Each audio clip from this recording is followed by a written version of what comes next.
Hey everyone, and welcome to Almost Cancelled. I am Peter, that is Connor, and we are going to talk about Twin Peaks: The Return, Part 16. It is the penultimate episode, kind of. Is it? Because, I mean, 17 or 18 are kind of two numbers, but it's clearly going to be a 2-hour movie next week. That's not... I mean, you say that. It's kind of been an 18-hour movie from the beginning. Sure. After this one, though, I really feel like the whole thing was building up to a 2-hour movie. No, I know what you're saying. Uh, I feel like next week, that's it. We're finally there. everything up until now was putting the pieces on the board. And then next episode, the two grandmasters are going to sit down and play a game of chess. It's been a lot of pieces, very big board. Very big board. It's like when you see those scenes in Central Park and it's like the entire like row of like chess games going on. It's basically that, but in multiple Do you know what? dimensions. I see those every so often when I walk past one of them, and I always wonder how are those pieces not just stolen? Because, like, maybe this just tells you where I grew up. Wait a minute, wait a minute. I was under the impression they bring their own pieces to these games. No, you rent the pieces. You know, they're provided Oh, are they? Okay, for fair the enough. for the big giant boards. No, I'm thinking. Oh, right, okay. When you see like the row of like, the old men in the park, and Oh, they're I all. thought you were talking about the big Well, ones. of course, you don't bring your own big giant chess That's what pieces. I was like, what are you on about? What? You come by with a I, truck? I was look, I was thinking big board, so I was thinking big board. No, because that's bigger pieces to compensate, so it's the same amount of pieces. I was thinking lots of regular size boards, so there's a lot of pieces, Okay, I got you. more complex. I mean, a big chessboard's just the same as regular chess. You're just moving bigger pieces But it around. looks more impressive. Yeah, but that's more like a Michael Bay movie. It's all visual and It's all no. on the surface. When you look at it, it's all the same. So it's all the same. So obviously this was a big one. This was huge. I probably teared up like 3 times during this episode. There may have been some cheering at certain moments. And then that doesn't mean there wasn't a lot to go, oh, that's what that is. Oh, this is interesting. Yes, this was about as packed as any of these episodes have been. And it's hard to compare it to some of the other ones because, like, how do you compare anything to episode 8? Like, Yeah, although I that feel stands alone as a separate entity. because I feel like the finale might have some stuff like episode 8 because it's the finale and Right. but like because that was so focused, it was so no, all of this is going to be weird. Whereas I feel like next week, sure, there'll be maybe some of that, but there'll obviously be actual plot moving Yeah. in a sort of more typical sense. So, obviously, here we got our notes. We're going to work our way through this scene by scene as we typically do. I think, Hopefully, we yeah, offer some before we insight. even start, I think it's worth noting, like, the last couple of episodes haven't been a lot of either Cooper necessarily. Like, they've been one or the other for the last few episodes. And even then, there was one that I think there was like, or None of maybe even them. a couple where there was almost none of either of them. Right, because I think it was like 3 episodes ago we had the one Dougie scene, the catch. Yeah, and that was the only Cooper we saw in the entire episode. Right. Whereas this, every scene was either one of the two Coopers or directly about the Coopers. Hmm? I don't think unless I'm forgetting one, but I don't think there's a single scene that isn't about one of them. I'm looking. I'm looking. And that one's debatable. Okay, we'll see what that one is when we get to it. But Oh wait, no. Final scene. Final scene's nothing to do with Cooper. I mean, okay. sure. The predicament that it's brought up might be because of Cooper, but it's certainly not about Cooper the way any of the other scenes are. All right, okay, that's fair. The very final scene. Yes. So, Yeah. Connor's wrong yet again. Haha. Okay, so let's get into this and go through scene by scene. So first up, we start with what has become a bit of a running theme for Doppelcoop is the dark road. The driving at night with I think just the every time we headlights. see it, it's like, this is gorgeous. Do It you know is. what I think it is? It kind of dawned on me this time. It's that the camera is, on the front of the car between the lights, so you're down at that level. You're It's not also up. You're not at head height. You're not seeing the hood of the car. yeah, it's also only lit by the headlights, at least as far as I can Right. tell. Right. But like Any other street lighting that happens to be there, yeah. but that's it. Yeah, although typically the roads we've been on have been very like backwards, foresty They have, roads yeah. without the street lights kind of thing.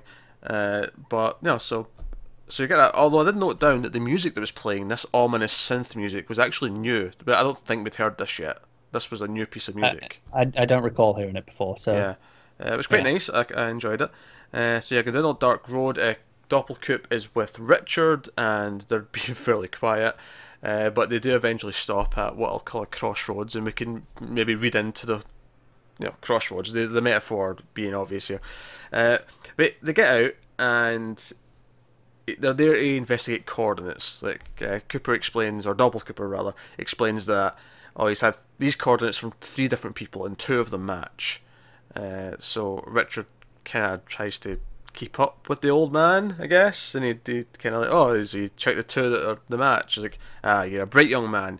it's a pretty logical thing to do. Yeah, and of course, I mean, obviously, it's confirmed in it's already been. It's confirmed in a minute exactly that he is his father. But even before we get to that phrase, "Oh, you're a bright young man," I'm like, that sounds very paternal. Yeah. It is, isn't it? But like I say, it's confirmed in a minute anyway. Yeah, it's confirmed in a minute anyway. But as I was watching this, my mind was like firing off as I was hearing things, looking for clues. And I think we were like so just assuming that this was the case, so it plays. I think everyone at this point knows that people are playing. That's why the moment where he does say it isn't like a big reveal moment. Oh, it's sure, kind of yeah. like, it plays like, hey, look, we knew you got this as well. But the funny thing is, though, is because of not. I mean, as much as we've guessed it, there's not really been any hints, like direct sort of like comments that would make you think it. So moments like that are actually really exciting because it's like, oh wait, are they actually confirming what I think's going on? And then I like that even though they haven't been hinting at this, Lynch kind of knows that, hey, you're all guessing this anyway. Yeah. Like it plays it like it knows that we're thinking it. This entire scene. So then, obviously they're close to Twin Peaks because then running out of the woods comes Jerry in the dead of night. Good old Jerry. Yes. He's still very out of it. Mainly, you can tell this because his binocular skills right now are a little bit subpar. Putting it lightly. I'm not going to lie. I laughed a lot because he notices the cars out there because he's a distance away that he can't really see who it is. Because obviously he would recognise Cooper. I think. I mean, I think he would because he met him. Yeah. Right. He would definitely recognise his grandson. I would imagine. So. But he holds up the binoculars and he holds them the wrong way and he only sort of looks through one eye. And instead of like sort of realising he's done something wrong, he thinks he just sort of puts them down and goes, "Dear God." Do you know what? I kind of look because the idea is binoculars typically you zoom in on one thing, like you look at it. It's like tunnel vision. You go look at it. Well, the way he does it here, he sees the whole picture. He's literally like he's looking at the bigger picture. Well, it's actually kind of the opposite because when you see his view through the binoculars, and it's actually just instead of magnifying it, it just puts a really big black border around what he's looking at. Right. But in the idea that it's tiny, though. It's tiny, sure, but the idea that when I say bigger picture, I mean he's not focusing on one specific thing. He's not looking at this one person. Like you would be if you were using the binoculars. It's like the idea that he's kind of just focused on the whole thing instead. I'm not sure I get that. I don't know. The visuals they used to actually show it, I don't think that it conveyed that at all. If anything, it was just sort of narrowing it to the one thing, but it wasn't magnifying it. So it was. So I don't know. I'm not really quite getting it's the big picture thing from that. If anything, it was actually more focused and less efficient than a normal use of binoculars would be. Fair enough. So yeah, if anything, I would maybe argue it kind of shows it kind of conveys what the show is like often, where you feel like you're in the dark about a lot of things, and you just see the one tiny slither of what's going on. Mm. But then you get more later on, and it starts to connect, and you get it. But so yeah, I think that's maybe at least that's what I'm reading from it. Is that's kind of like for us as the viewer how we've felt throughout all these different scenes throughout the season, where we feel like okay, we're getting one little bit of it here, and that's all. Okay. But yeah, so Doppelcoop sends young Richard up to this rock. Also, I did like as he's doing this, as he's sending him up to the rock, and he's like, I'm 25 years your senior. He plays it off as, I'm old. You go climb, young man. And he's like, he's using you as you're the poison taster. You're the man who drinks the wine first to check it's not poisoned.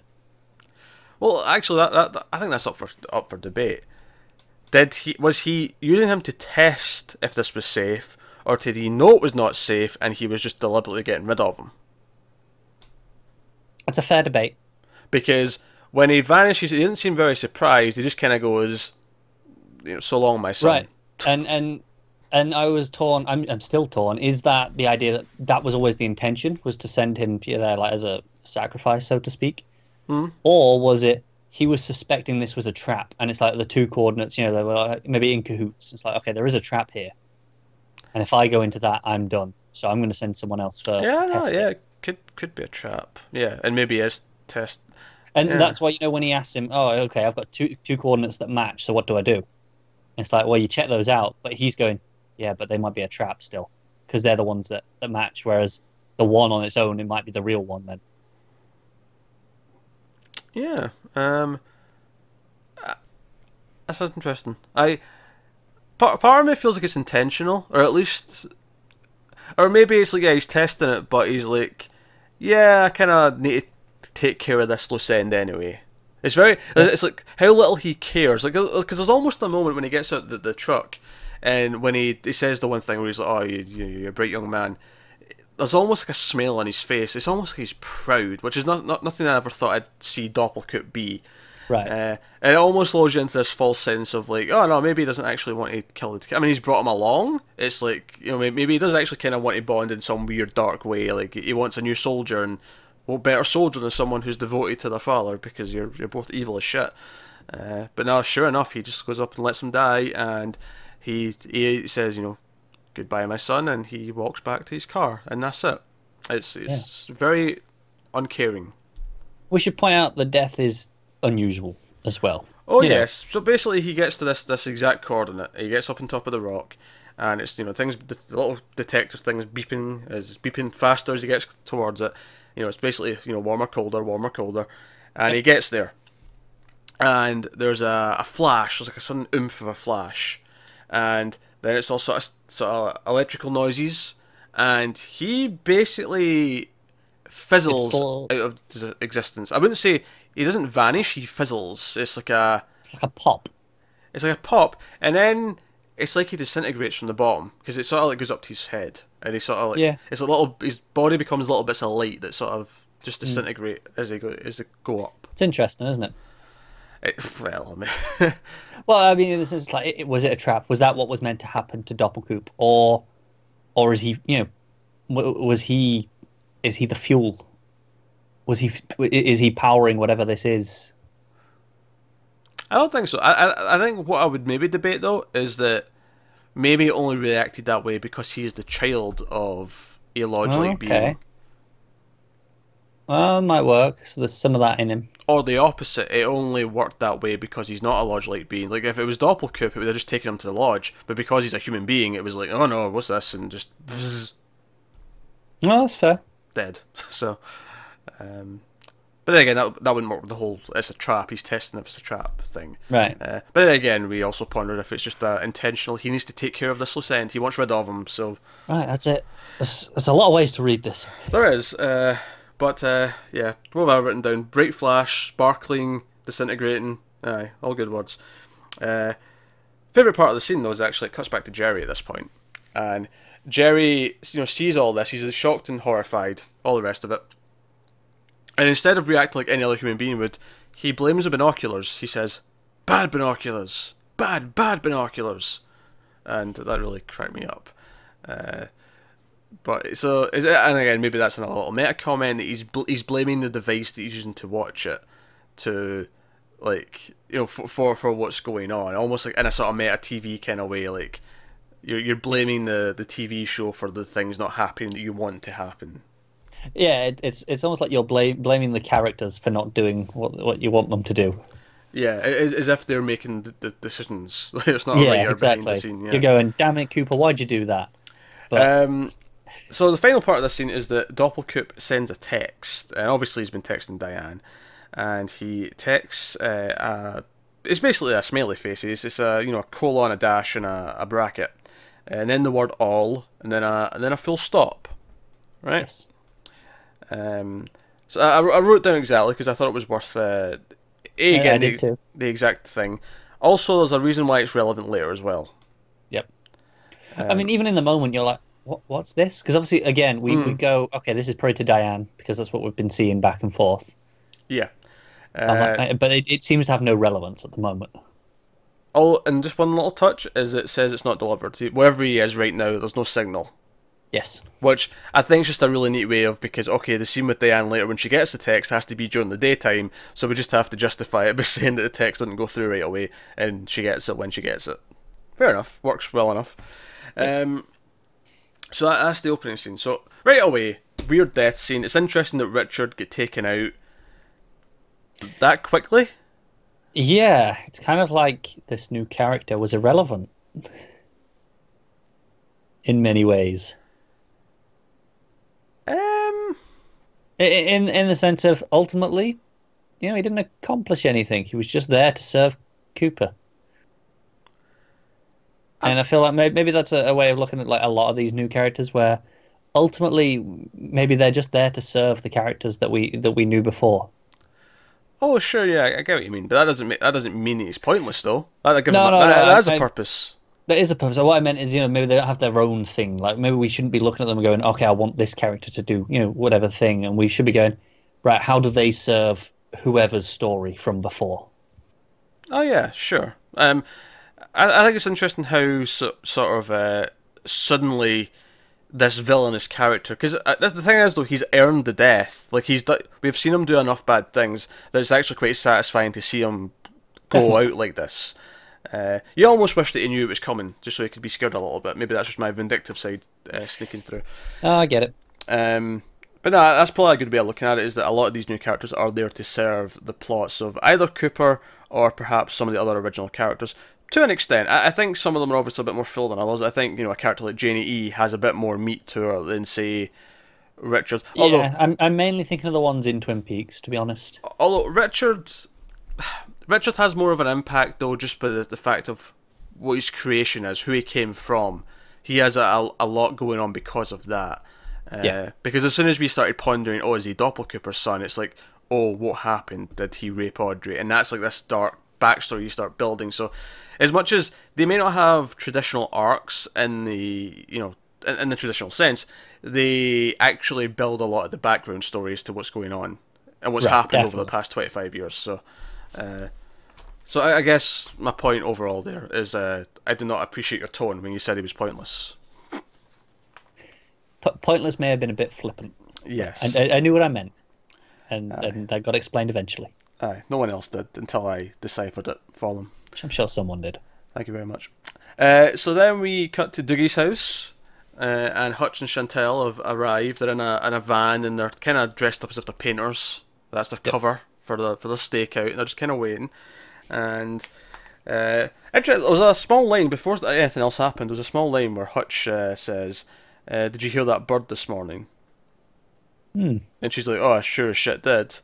And I don't know. I mean, obviously owls are a big thing. I don't know if that was like a small little hint of there was some foreshadowing that they maybe weren't smart enough to read because they don't know about the owls and stuff. But I don't know. I thought it's there for a reason. I mean, it could also just be it has to be, yeah, banter, but it definitely felt like it was... Given how little has been banter overall. Yeah. So we had that, and then that's when the FBI show up at the same location. This is the moment of the episode. It really isn't. I think you're underestimating how much I love this Wilson stuff. No, I love this Wilson stuff too, but in this episode, moment of the... No, come on now. No, I can't. There's a moment in this episode that people have been waiting for 25 years for. I know. I can't keep it up any longer. I was just... As much as I love Wilson's boss being a dick to him, it's I know. I wasn't being serious. Yeah. So and of course he is still a dick. He's like, Wilson, what made you do just that, Sherlock? When he mentions that no one's home because no one's answering the door, obviously. Yeah. So he says, right, go and get a car and stake the place out until Dougie and his wife show back up. And he goes, Wilson, you son of a bitch. Mm-hmm. And he talks to the other guys like, okay, let's go to his place of work. So they're going to Lucky Sevens, so that sets up where they're going. And then turns back and goes, Wilson, get going. Yeah, you really paid attention to a lot of these little Wilson lines, didn't you? I wrote down everything he said to Wilson. Of course you did. So, get simple scene, but it's really setting the idea that all these things are converging. Because you've got Hutch and Chantal there, you've got the FBI there, all these things are kind of coming together. So then we cut to the hospital, and Cooper is lying in a bed. He's in a coma after his electric shock from the last episode. It took me a moment to realise why he was in the coma, I have to be honest. Okay, that's just you. We saw the electrical thing. You know, that was the last thing we saw, and we saw the lights go out. But we didn't see how badly he was affected by it. Well, sure, that's the point of this scene. Is it cuts to this and it tells you how badly he was affected by it. Right. That's what I mean. But like, I was saying, like, it took me a minute to realise. It's like, oh, this was, that. Like, all of that was that. And so someone did point out in our comments a really nice observation that this version of Dougie was born in episode 3 and died in episode 15. 3:15. No, that's nice. Yeah. So he's in the hospital bed, and there was a nice little meta comment here actually, because Bushnell comes in. Obviously, Jenny E and Sonny Jim are already there, and Bushnell comes traps in, and he's like, "Oh, I've heard what you told me. He's in a coma, yada yada yada," and Jenny E's like, "Oh yeah, it could wake up in days, Sonny Jim, or it could take years." And then Bushnell says, "Oh, it won't take that long. It won't take years for him to come out of the coma." And I thought that was kind of funny, because it was like, A, we had him gone for 25 years, and then B, the whole idea that this whole season people have been, oh, when's Cooper going to wake up? When's he waking up? And I love that, like, during the scene, you kind of get it. It's like, okay, this is it. Like, once he wakes up, he's going to be him. Yeah. He intentionally shocked himself to try and jolt back into existence. That was kind of what happened. So then the Mitchum Brothers show up, and I'm not going to lie, I have grown to really love the Mitchum Brothers. As soon as he came out of that corner with that giant fruit basket or whatever it was. Anyone who comes in bearing food is a friend. He comes in with that, and they're very nice to Jenny E. They're friendly to Sonny Jim. Offer the finger sandwiches. I actually noted down. Where's my line here? Hold on. Yes.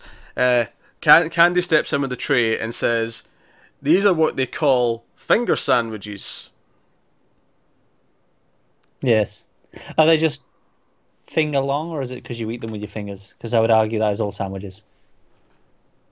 Oh, they're bite size. Okay. I didn't get a good look at them. Nah, they're just, bite size, and I think they were rectangular shaped as well. My point wasn't to debate what the definition of a finger sandwich was. I feel pretty confident on it. My point was that line just was really funny, because it was like, oh, you won't know what a finger sandwich is. And then it cracked me up even more when a minute later, like, he picks it up. He's like, yes, the finger sandwich. Yeah, all very good stuff. But no, very amusing. It was like all these people around Cooper, all these people he's affected over the course of the season that have all grown to care about him because he's done good things for them. Janie E, Bushnell, the Mitchum Brothers, Sonny Jim. Very heartwarming, all around the bed. And it's funny because during this scene, it cuts to Dakota, and it cuts to Gordon in the room with all the equipment, just standing and did a bit of pacing. He's like, I don't even think he's pacing; he's just standing still. And pace at the end. Oh. No, he's just standing there and he's just listening to the machines, and they're reacting to something. Something's going, whatever they're reading, and I have no idea what they're reading. They've never really went into this. They're just there, aren't they? I suspect they're maybe picking up logictivity of some kind. Maybe they're reading some waves. Sort of energy. Yeah, and so they're doing that. But of course, it contrasts nicely because it cuts from the hospital where you hear the machine beeping, the heart rate monitor, and it cuts to Dakota. You hear all this beeping going off, and it cuts back to the hospital, and the beeping's going on. And it's showing you clearly that whatever he's picking up, it's something to do with what's happening with Cooper right now. And it's funny because at this point in the episode, I actually thought that I expected this would lead to him waking up, but I thought we were actually going to go inside his head. I thought we were going to get like a weird dream sequence or something where he actually sort of breaks out by doing something in a dream. Oh, I got you. Yeah. Of course it didn't. Different. Yeah. Yeah, I mean, not outside the realms of possibility for this show. Oh, certainly not. Um, I did like how, in that's what everyone kept saying, oh, it's to do with the electricity. And obviously that's been, obviously for them, that's just the direct cause of the coma. But it's yeah. been such a big theme, electricity being, so common, like the conduit for all of this. Oh, sure. Yeah, yeah. So we go back to the hospital, and Bushnell gets a call from Phil. Phil with the coffee from Lucky Seven, and he informs him that the FBI were there, and he told them where they were. Yada yada yada. I did note down a line that I really liked. Is what's he done now? He's in a coma. That's good. I'll tell you what, though, annoyed me a little bit. Bushnell doesn't seem to end the call. Like, he doesn't even look to see that the call's finished. He just puts it straight down into his pocket, into his inside pocket. What sort of civilized person does that? An old man who was already in his 60s when cell phones became a thing. I'm not having it. Get over it. Alright. So then we go back to the Doogie house. Brace yourself. And I want to point out, because I have like the subheadings from the different scenes. This next page is just 2 scenes. That's how meaty. You can actually see that there. Like, just half a page. Oh, that must have changed, doesn't it? Yeah, yeah. So back to Doogie house. And this is the scene I had. You headed your notes as a certain thing. Yeah. This scene for me is just headed as the double stakeout. Oh, sure, yeah, because obviously Wilson and whoever else from the FBI, pulls up, they're staking out. Hutch and Chantal are still staking out. And they start having a conversation. He's talking about some guy named Sammy. He's like, oh, do you remember that guy Sammy? He passed away. Owed him money. And she's like, do you feel bad about that? And I just kind of he's like, just kind of gives the hand shake. Yeah. I don't have anything to read into that little conversation, but it was there. I think it was just setting up, the type of people. It's still just reinforcing the type of people they I are. guess. I mean, I did owe him money. They have some sort of honor to their system. Yeah, because they mentioned he was a nice guy. But yeah, so this is when the limo pulls up, the Mitchum brothers and the catering van pull up in there because they're here to stock the house and they're bringing in food and. Obviously, Hutch and Chantal are looking over and like, what the hell's going on? In fact, I think he even says like, does any of them Doogie? And he's like, does any of them look like our boss? And like, they're like, just like, what's going on? Why is there 3 ladies in like pink dresses like carrying food into the house? Then it cuts to Wilson in the FBI car, and he's like, limo, 3 ladies in pink, no Mr. or Mrs. Jones. And it is a strange situation, to be fair. Very, very strange. So, of course, it's when this is going on that this other car pulls up in front of the van. A white car. It says on the side there's a sort of a company logo. It's an accounting firm, Zawansky, which could very well be the man's name as well. If he maybe is the head of this accounting firm, that's maybe why he's got it plastered on his door. He politely tells Hutch and Chantal that they're in his driveway, and Chantal, who just previously was very upset that she was on her last bag of Cheetos, it was starting to get very antsy. To be upset. She gets very upset and tells this man to go F himself. He has this reaction on his face. He's like this, right? And you don't know where it's going to go. And I had no idea where it's going to go either. He kind of plays it like, okay, I don't want to deal with these two. Yeah, he's like, I'll go move my car.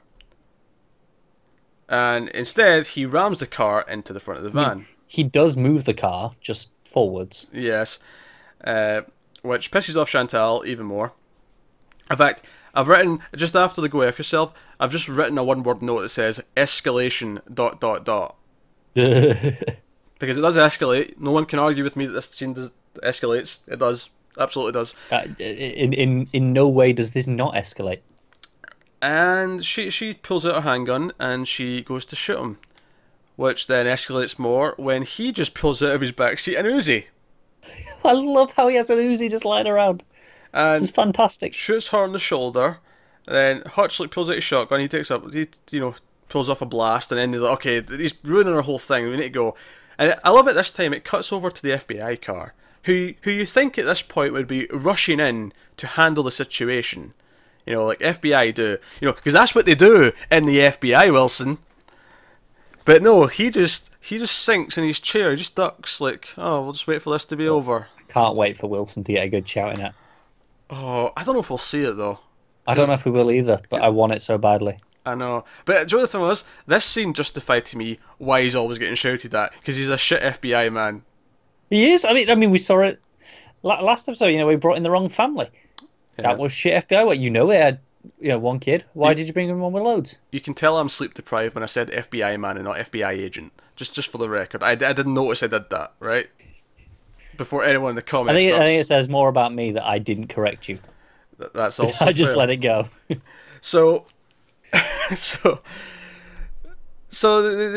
actually, one of my favourite little bits here is when the accountant's out of the car. I love that it's the accountant. He's not just like random bald man, he's the accountant. Like, we've got a phrase for him, right? He's out behind his car and he's shooting the Uzi, and they ram the van into the car, which then hits him. Like, it, you know, it's almost like a... It knocks him over. Yeah, it's like a little, like, Domino pull... effect. Yeah, domino effect. I was going to say, it's almost... It's like a game of pull, where they hit the car into him.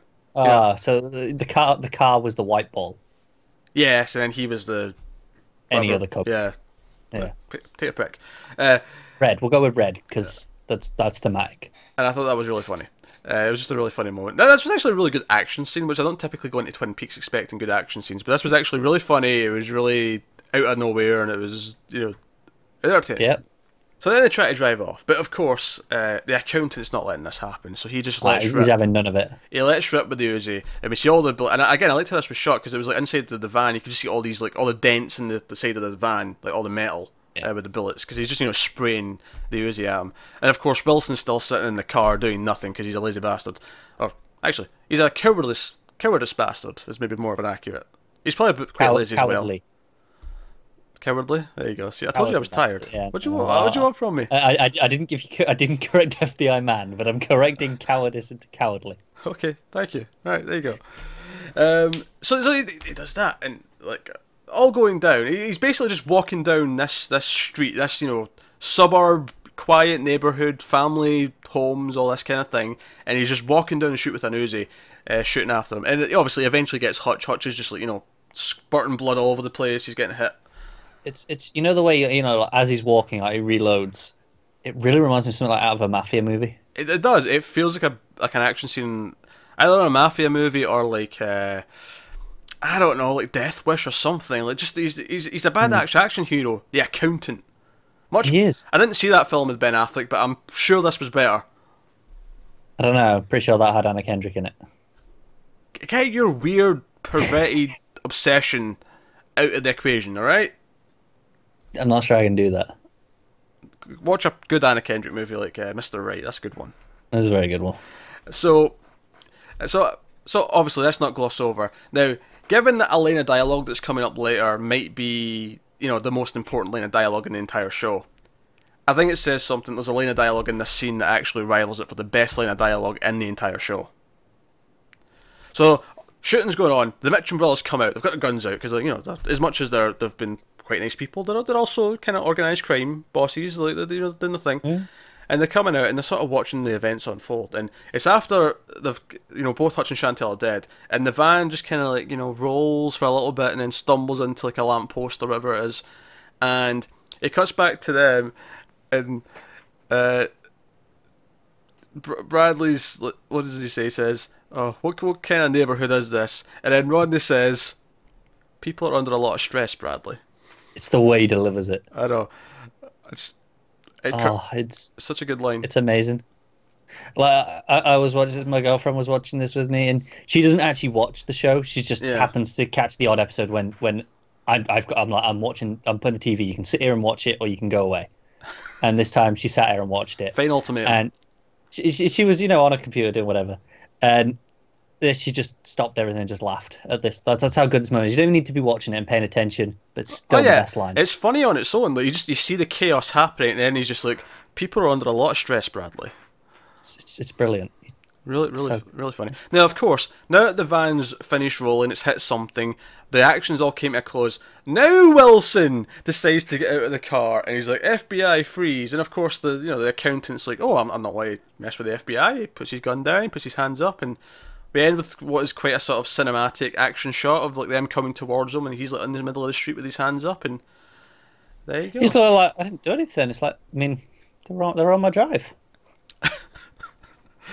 I think he might have took the self-defense a bit extreme there, just a touch. Maybe a touch. Maybe when they were driving away and he walked after them with the Uzi. That's where it maybe went too far. I do hope we get a scene with Wilson explaining that he witnessed all this, and he's like, "Why don't you just?" This is it. Look, I don't think we're going to see Vegas again.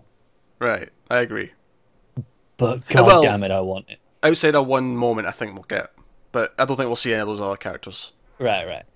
But God damn, you know, like, I hope it's an extra, like a little extra thing that we get. You know, when the Blu-ray's coming out and they go, you know how they do this now, where they release something little extras on YouTube. You know, like in the week before in the run up to promotion. I'm not gonna lie. I want a sitcom, right, spin-off that is in Vegas and it's got Wilson and the FBI and the Mitchum brothers. Wilson and the FBI.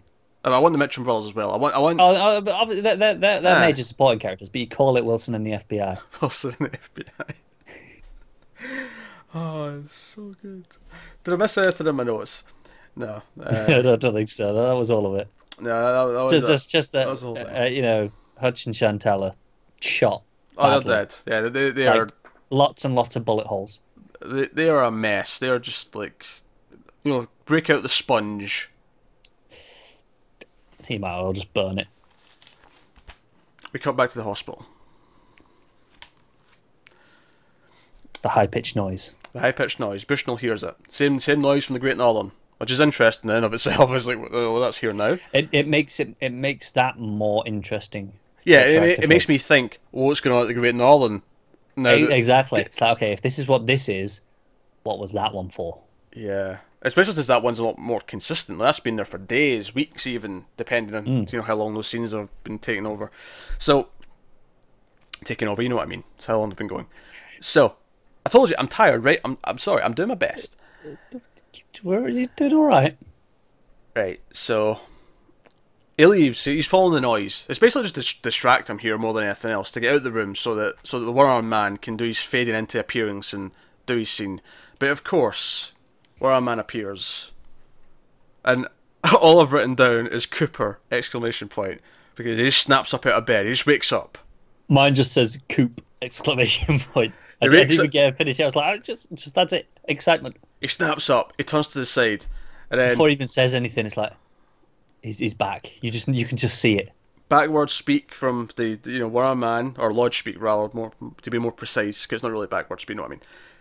You're awake, and then Cooper, in an assertive manner, says 100%. I'm like, that's not Dougie. That's not Dougie at all. I know.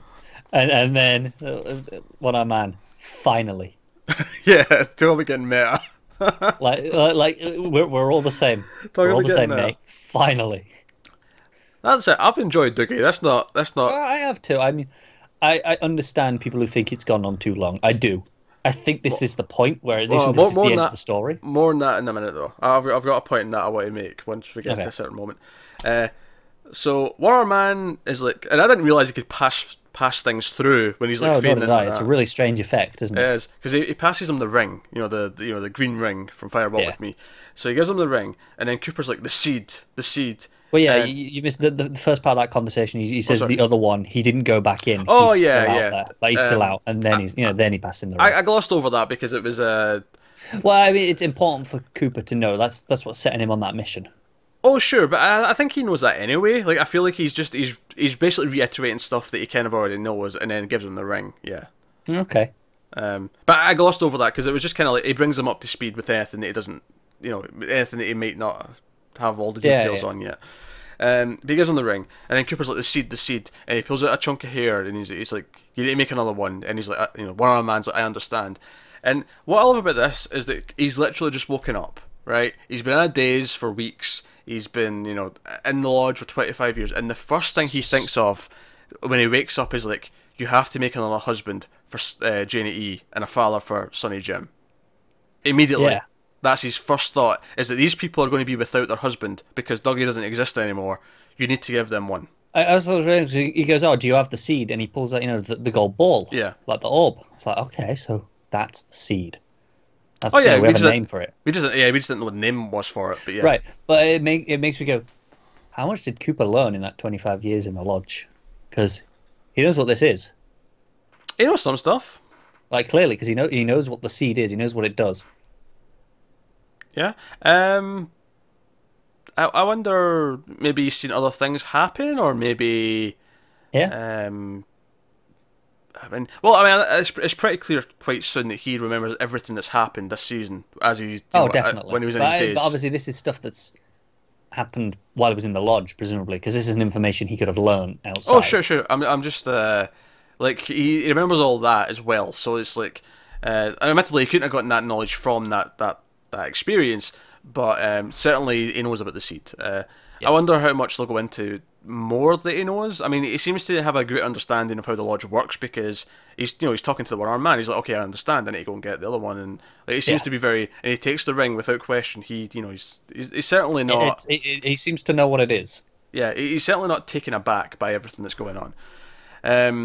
So yeah, but no, that's the main thing I want to point out here, though, is that he's just woken up. He's got things to do. He's got the world to save. And his first thought is, no, this poor wife and son are going to be without their loved one. This again, it's Cooper being as best as he possibly can be. It's him being a good person. He's like, the first thought is, no, you have to make sure there's a replacement so they're not alone. Yeah. So, no, I thought that was really heartwarming. So they come back in, obviously they're all happy that he's up. And they do, of course, comment, a few times, a little bit here, a little bit when they're leaving later, but they comment on, he's been very, assertive, and he's talking a lot, and they notice that. So he asked for Bushnell's gun, which Bushnell gives. And again, this is showing just how much he was noticing, even as Dougie, because he's like, that specific gun that's under, in that holster under that shoulder. He says the exact make of the gun, where it is, all the details. And what I like about this is he asked Jenny to go and get the car. Go and get the car. I'll be down in a minute. And he asks Bushnell for his clothes, for Bushnell's gun, and all this. And all I could think was, everyone that he's encountered as Dougie is helping him. He's actually built up all these allies who are willing to just help him without question. They're not even asking why. And this is when he asked for Bushnell's phone. He calls the Mitchum brothers, and he's like, guys, I need a plane. I need to go to Washington. And of course I'm like, Twin Peaks. He literally goes, yeah, I'm going to be at the casino in 20 minutes. I need to get a plane to Spokane. And they go, we're gassing it up right now. Yeah. He looks at his brother and he's like, gas the plane. Yeah. And then straight away, they're just doing it. No hesitation.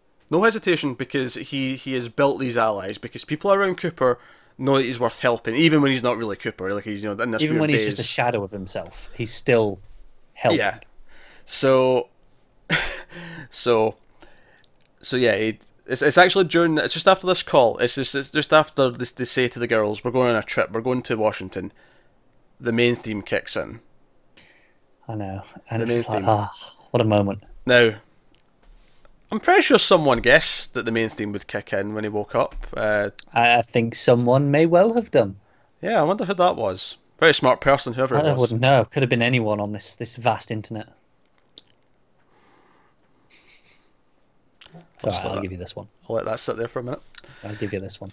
So the main theme's playing. Obviously, it's starting to feel kind of emotional. This is when the eyes were getting a little bit teary. It's like, he's Cooper. He's like doing things, and the music's playing. And I don't think I was prepared though. Obviously, there's a couple of little details. He leaves instructions for Gordon. He thinks Gordon will probably tell him this stuff, which I'm sure will happen. Maybe off camera, doesn't really matter. We know he's done it.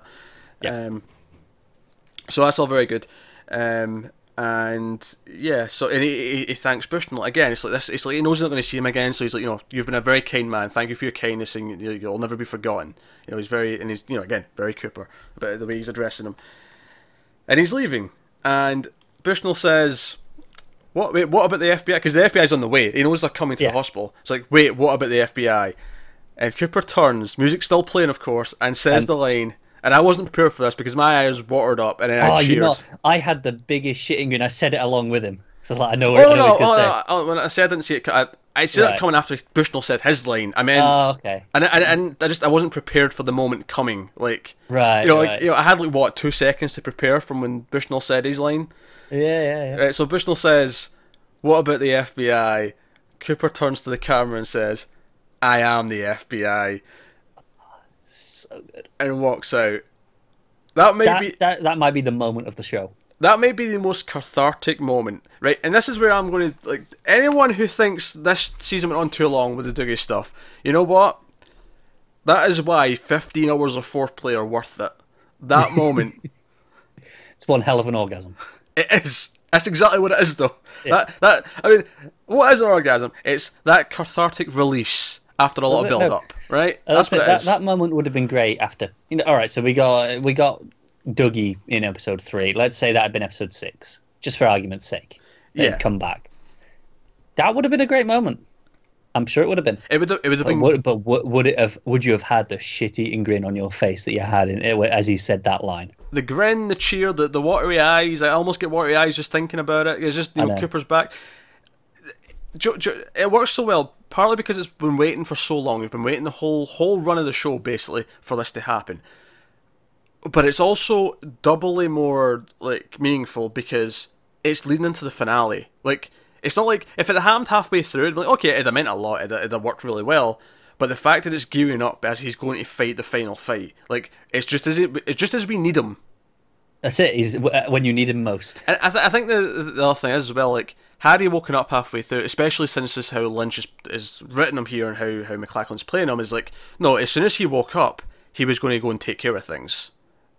Yeah, you can't have, like I say, you can't have him do this unless you're at the end game, because you've got to go straight to it from him here. Otherwise, you have to change how you write him here. Yeah, admittedly, you could have written him, oh, he woke up, but then he wasn't really sure what was going on, like in the sense of, oh, didn't he go to Twin Peaks? Is that more interesting? Because then you kind of still have the same problem as Dougie, don't you? Because you know, in the sense that, yeah, you've got him, but he's kind of just wandering around aimlessly, which...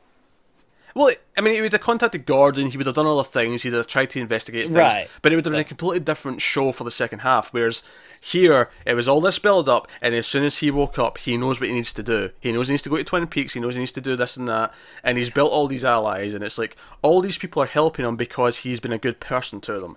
And it's kind of, it's a really simple message. It's like, if you put out good into the world, you will get good returned. That when people, but you need to call on them, they will be there for you because this is what you did for them. So it really is simple. It's like, do good and people will do good to you. Exactly. Really simple. It is. Really simple. Theme music still playing, he goes out to the car and the FBI arrive just as they're leaving. And I'm sure, you know, the FBI man's not going to be very, you know, as intentional. I think he phones and blames Wilson anyway. He will. He'll blame Wilson somehow. And then he'll find out about the shootout and he'll be like, what? Why didn't you stop that, Wilson? This is what we do in the FBI. Oh, it's so good. This entire scene with the theme playing was just like the biggest grin, the watery eyes, like all of it. It was just so much. It was, oh man. Do you know what really dawned on me during this moment as well? It's like, I know a lot of people obviously waited 25 years or however long it's been since they watched the original, depending on what age they are, and so on. But we've got this unique experience. Not only did we watch this, you know, watch the original series right before this new show, we did it weekly. We started in January and we went through gradually, sometimes twice a week so we could fit it in. But it was every week we had new Twin Peaks. And it's just dawned on me that after next week, I will go my first week without a new episode of Twin Peaks to watch since the start of the year. You're right, because I think it was like the 6th of January. It was the first week of January as well that we started this. So it will literally be the entire year. Since the first episode of Twin Peaks, the week after next will be the first week in my life without Twin Peaks since I started watching it. Yeah. And I'm a little scared of how empty that's going to feel. It is, because it's... Like, we obviously review a lot of TV on this channel, as you can click around and see. And we're used to having, you know, things for a season, then a break. And even shows that we've been doing continuously, like, you know, we're doing leftovers at the minute. We're used to getting, okay, we've got this finite thing, this is this and that. But this is different because, like you say, this is, you know, 8 months, 8 complete months of just Twin Peaks every week. No other show does that, because obviously they take breaks. Yeah. This one took a 25-year break. They did, but obviously even like, you know, a regular season has its breaks, even if it's at the end of a season. But this is 8 solid months every week, and it's going to be strange. And it really has. I mean, technically there was that 1 week break here. But that was like, okay, it's coming in a week. Okay, you've thrown a wrench in my little thing. Okay, But I've never went a fortnight without And new also, Twin Peaks. it's never been you've never gone knowing that there's not more coming in a couple of days, or a couple of weeks even at worst. But that's a I don't know. It dawned on me, like I was, as he's driving down the highway, and I was smiling about it, and I just, oh man, like we're almost done. This is the end. We're coming to the end of that journey, and it feels like we're coming to the end journey. It really feels like it's ramping up to the final now, and so yeah, they're really impressed with his driving. This is my final point. In fact, Janie E's look is like, Sonny Jim says, Dad can drive. He can drive real well. And it's just which does make me bear the question: if she thinks that he couldn't drive, why the hell did he have a car? Oh no, I didn't read it as literally he couldn't drive. No, I think he did drive, but she just always thought of him as a shit driver. So she always said he can't drive. But no, the look in her face though after he says that, and she just looks over at him, she's got this kind of half smirk in her face, like, this was weird, but she's impressed. It was like, she's feeling it. It was impressed, love, and confusion all wrapped up into one. It was it was a really well delivered sort of reaction from Naomi Watts. Good job in that sense. But you see him speeding down the highway. He's like ducking and diving between cars. It's all very good. But again, focused, laser focused. This is the mission. This is what we need to do. So. Then we cut to Dakota, and I was talking about, this is almost a whole page, just one scene. Down to there, all one scene. Brace yourselves, it's a big one. It is a big one. And this is the thing, like after that last scene, I'm like, okay, the rest of the episode's going to be quite quiet, because, that was a big thing. That was the moment we've been waiting for. Yeah, it was the moment, and honestly, it delivered. Which is kind of crazy, isn't it? There's always this thing, it builds the expectations for so long that you kind of feel it can't deliver. Here's the thing. Lynch does a lot of weird things. He likes to, withhold things. He likes to do his weird surrealism, and he's not a commercial director, but he doesn't, like, as much as he likes to do all that stuff, and he likes to like poke at all these weird ideas that you don't really think of, and he likes to be cerebral and think outside the box. He doesn't do it at the cost of like a really good moment, like I am the FBI, like that moment is not a David Lynch moment, but it means a lot more because we've went through a lot of David Lynch moments to get to it. Right, that's it. But let's say, like, this isn't even just David Lynch. I'm sure he can pull off an ending. After that, I'm convinced that I'm not going to be unsatisfied with this ending, whatever it is. I'm sure it's going to be pulled off because that moment convinced me. I have no doubt that it's probably going to be something that we are not predicting, right? But yeah, but like this isn't like something that would be a fault of just David Lynch. Like when it was building for that long, there was a part of me that went, "Can it really deliver now? Like, is it overhyped? Is it too much?" But sure enough, it managed to deliver. Yeah, it shows that when he needs to do it, he can just give good, sentimental, satisfying character sort of. He can play the moment. Yeah, he knows how to do it. It's like, he'll avoid it for a long time, but when it's time to do it, and it means more because he has held it off. It means more because he's not just been throwing them out every 2 minutes. And I think, just to go into a little sort of tangent here about like things coming back after a time, we're in a sort of dawn. Very relevant these days. Yeah, we're in a like sort of age of all these revivals and returns and reboots and all these things. Still no Firefly. Still no goddamn Firefly, but so many things. Like even, and like, I'm going to talk about The Force Awakens a little bit here, right? And I like The Force Awakens. I like that movie a lot, right? I think it's a really solid movie. But honestly, that movie is very much, we want to just kind of do what we did before because that's what people are going to like, right? It is. You look at that movie. No, I fully agree with that. I'll defend it on an idea that Star Wars as a whole is that. It's the stories that have been told before that people like. Yeah, I'm just using this as the example. Yeah. Like this kind of goes for a lot of things. Star Wars just happened to do it well. In this case, with Force Awakens, but it's the structure of the original movie. It's the you've got these new characters, but they're kind of archetypes of the characters we had before, and it's just absolutely. It's basically going back and saying, let's just mix it up a little bit, but let's give people the journey again. And I think some people probably wanted that from the new season of Twin Peaks. They probably wanted Cooper. I think a lot of people did. Yeah, and the town of Twin Peaks, cracking his witty lines, and all those things. I was speaking to some of the people in our Facebook group, Mild Fuzz on Facebook. Go and join the conversation. And I know some of them over there were a little bit disappointed that it had been, that it hadn't been that. They came in wanting Twin Peaks, and instead they got David Lynch. But here's the thing: here's the thing that I think is so unique about this return, right? And it's called The Return, but what's so unique about it is he didn't just come back and do the greatest hits. He didn't just come back and do the same thing with some, a fresh lick of paint. He came back. I don't think anyone would have complained if it had been. And no, I'm sure that he'd done it very well if he had. But he came back because he had a story he wanted to tell, and it wasn't. And it was a continuation of what came before, but it was this very specific story that he wanted to do over these 18 episodes, and he wanted to do that, and it's playing in the world of what he'd already built, but it wasn't just the same thing again, and absolutely not. with fancier effects and your things. It was a hell of a risk, really, when you think about it, because you promise people Twin Peaks, and it's Twin Peaks, but it's not the Twin Peaks that you remember. It's not the Twin Peaks that you were expecting. It's something different. Undeniably. It's changed. It's aged, like the actors and the characters who are in it. Like it's aged. Right, exactly. Yeah. People evolve, and so has this show has evolved over time. Yeah, but whenever you do get that little bit of the old show, it's very nostalgic because that's kind of how you feel. That's how you look back at 25 years ago when you've reached that age. You reminisce. Right. And I think it says something that whenever we do feel a little bit like that, it's usually the older characters who are like reminiscing or interacting without the newer characters, maybe, kind of thing. We've talked about that before. And, yeah. But no, I think, more than ever, I'm actually convinced that, no, he came into this season because he had a story he wanted to tell, which is a conclusion to the old stuff, but it's very much its own story. It's very much its own story of this return and this build to this fight with this, Absolutely. It's this special thing where it doesn't work without your attachment to the old show. I just don't think it does. No, it doesn't. No, not at all.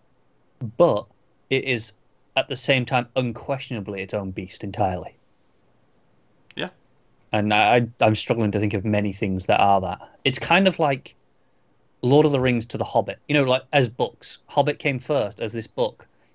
And Tolkien's like, hey, I've got ideas for this world, but it's very different. It's a completely different type of story. But I'm going to do it anyway. Yeah, kind of. Yeah, I can kind of see that comparison.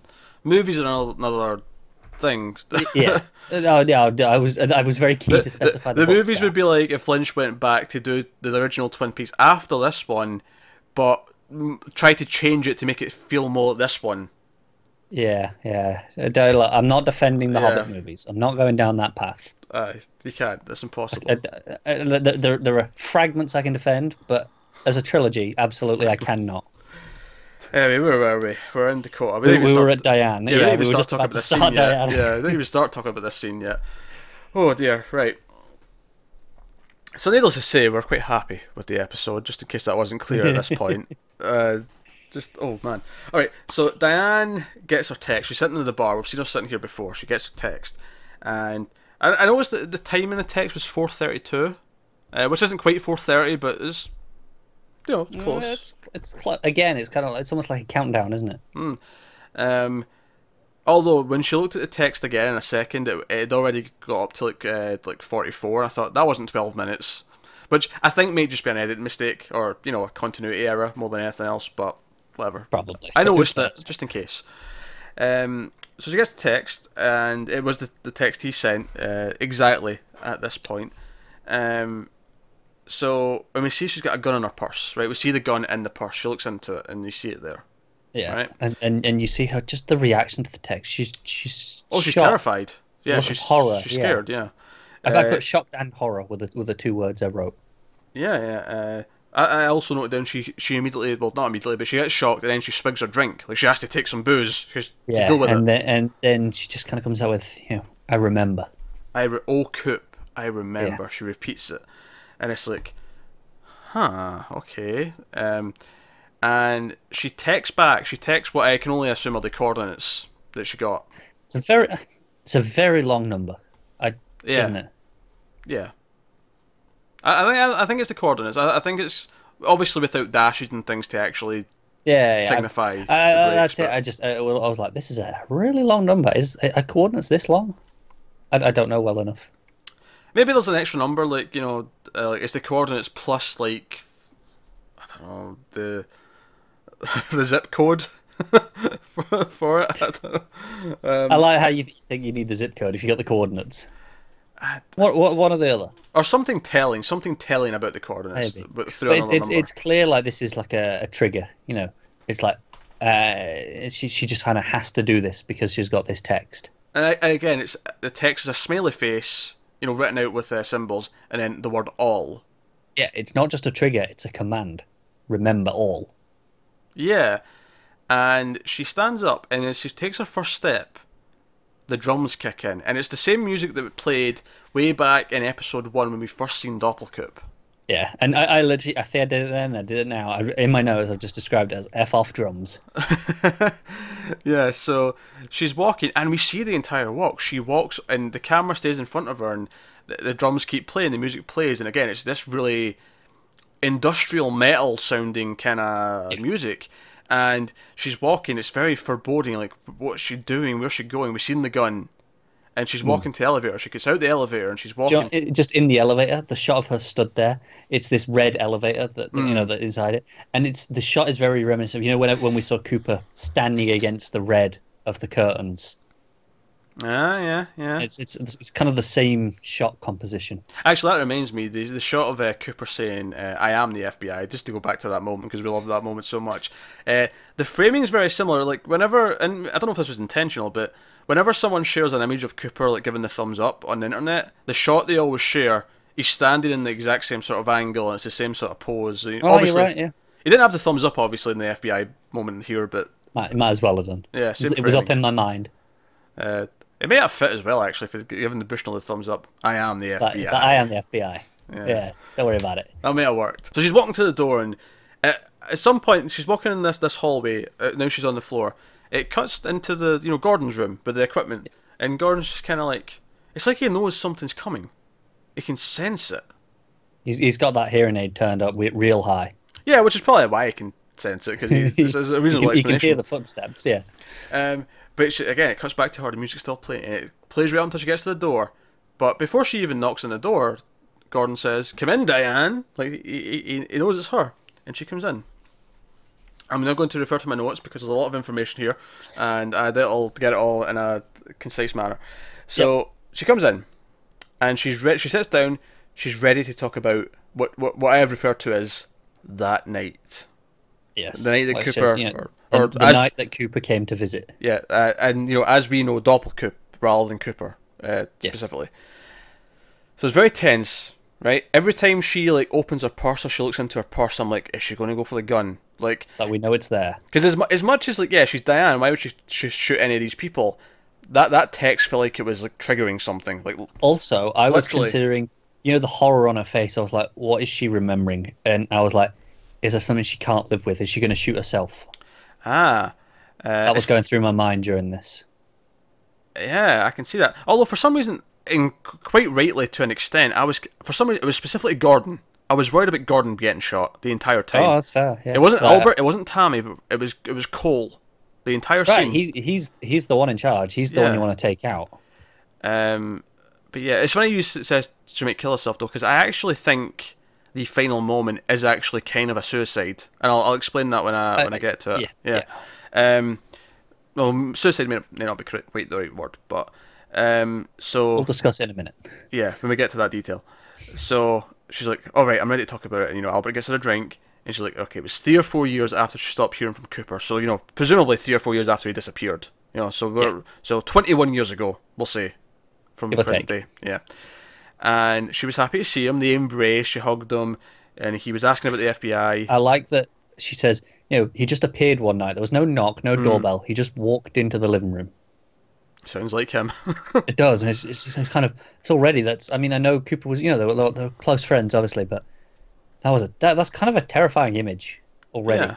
And it almost has this weird parallel to just how she entered the room. Like, she didn't knock. I mean, she was going to, but Gordon just told her to come in. Yeah, no need. Yeah. So it's just this little parallel moment. But so he asked a lot about the FBI, and she sort of wrote it off as, he's excited about what's going on at the bureau. But obviously we're thinking, okay, he wanted information. She even says, it was like he was grilling her. Yeah, grilling. That was the word she used. But yeah, so he leaned in for a kiss, and she specifically says that this only happened once before. So it doesn't sound like they had a relationship. It was maybe just like you could maybe imagine, oh, there was an FBI party one night or something, and yeah. they had a moment. A little too much to drink. Yeah, they had a moment or something like that, or they were on their own, something happened, but it never went further than that, by the sounds of it. It was probably the night before he went to Twin Peaks, and then it all went wrong. Maybe. And it sounds like, yeah, they were close, and she had, obviously the way she reacted when he walked in, like she was happy to see him, they embraced. Because of that, you get, okay, she did care for him, she has attachment to him. But he leans in for this kiss, and as soon as the lips meet, as soon as she feels his lips, she could tell it wasn't him. She felt fear. Yes, and something went wrong. That's what she said. As soon as the lips touched, something went wrong. Not something didn't feel right. Something went wrong. I think it's an interesting choice of words.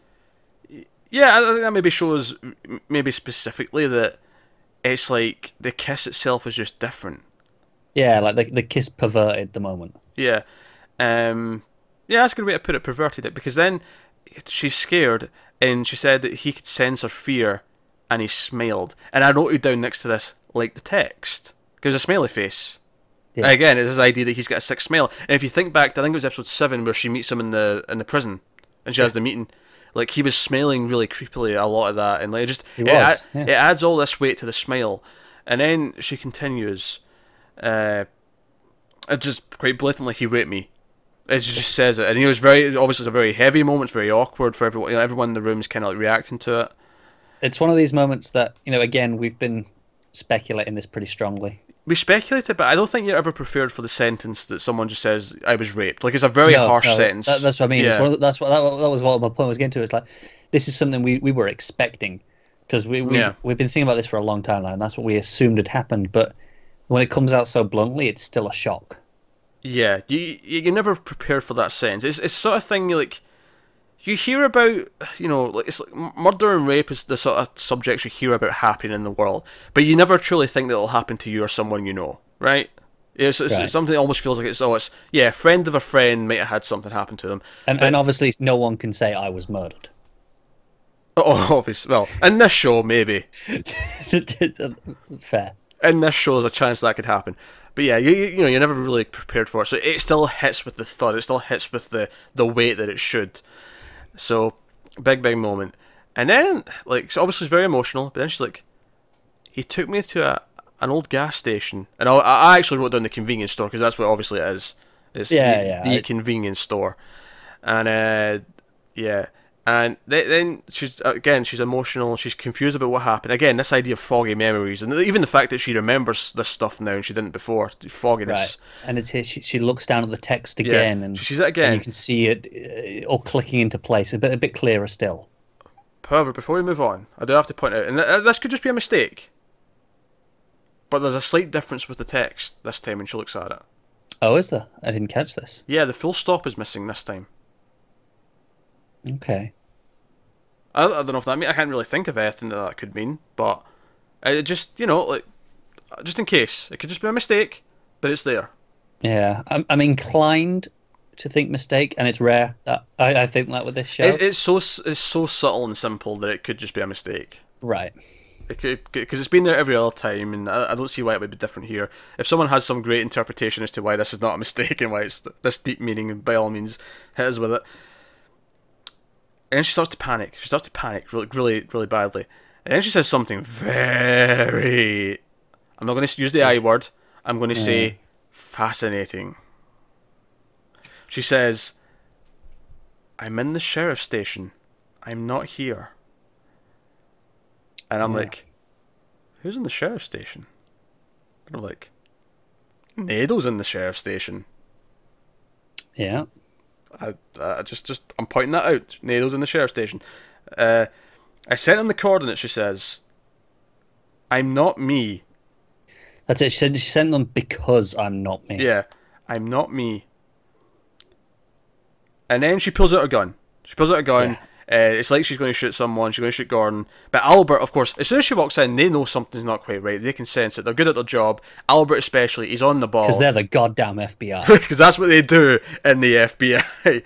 And he pulls out his gun. He immediately fires. Tammy's a little bit behind him, but she gets her gun out as well. They fire. And then I've just written down, this is what I've written in my notes for this moment. Whoosh. Mine just says, "I'm not me." Shot, vanish. Whoosh. Mine's very dramatic. She whooshes out of the scene. And by that I mean, it's like she's pulled, but like into thin air in front of her. So like she gets pulled kind of past them, but into thin air. And of course they're sitting there, and like Tammy's like, she was a tulpa. Tulpas are real, and I'm like, obviously at this point my mind's racing. My mind's going nuts. But let's go straight to what the next scene is, because it's very, of course, continuation of this moment. Right. Red room, red curtain. You know, we hear the little guitar note that always plays as we go here. Camera comes down, and Diane's sitting in the chair in the red room, and it's like, oh man, Diane's in the red room. This is insane. And one armed man's there. Of course he is. And she's in the chair just like Dougie was when he went there in episode 3.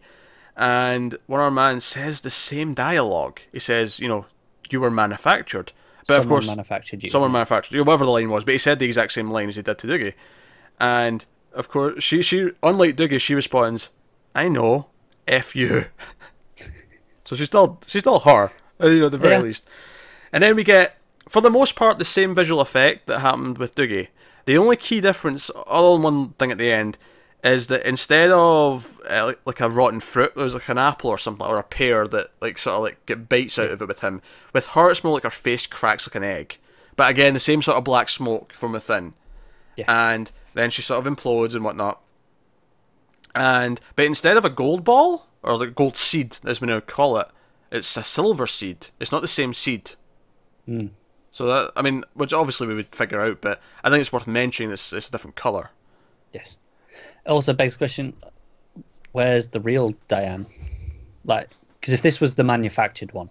Yeah, if this is the manufactured, and that's why I'm thinking, well, that line about I'm in the sheriff's station, is she in Nado? Is like, Nado can't speak, like, maybe if they put Diane inside Nado, like, did they make a point of having her so she can't speak? Like, they ripped out her vocal cords, and they closed her eyes so she can't see who she's talking to, like, is this all an effort to stop Diane from communicating? If Nado finally gets to speak and she just says F you, it's like, right, it's Diane.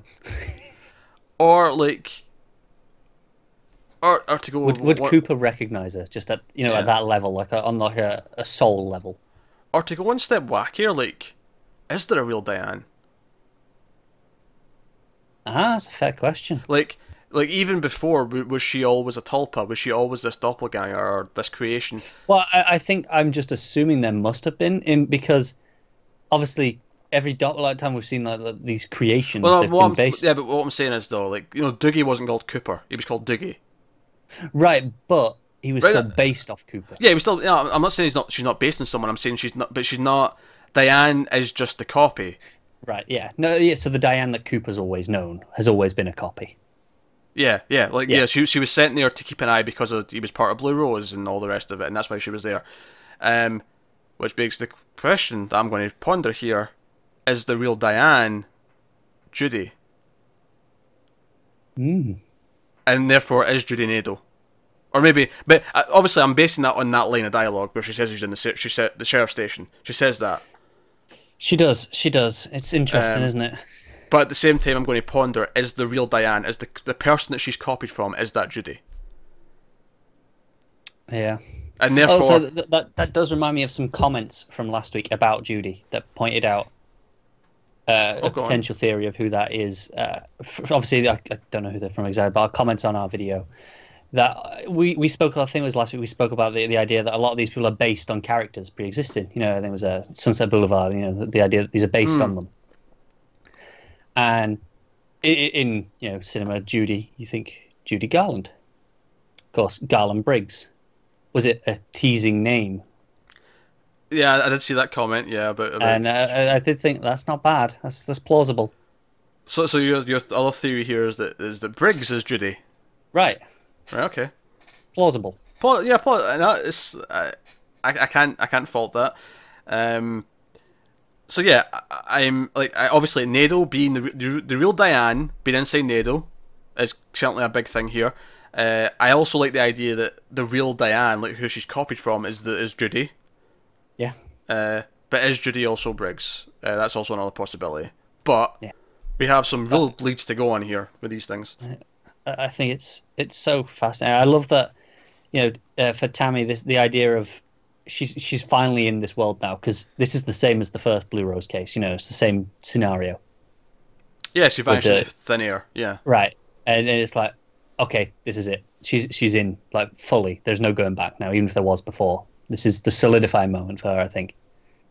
Yeah, yeah. That's fascinating stuff, though. So, yeah, by all means, give us your thoughts on this one particular. Like, so, was Diane the real Diane before, and then this tulpa was created? Yeah, has she been replaced? Especially since Doppelganger took her to the convenience store. Was that when she was replaced?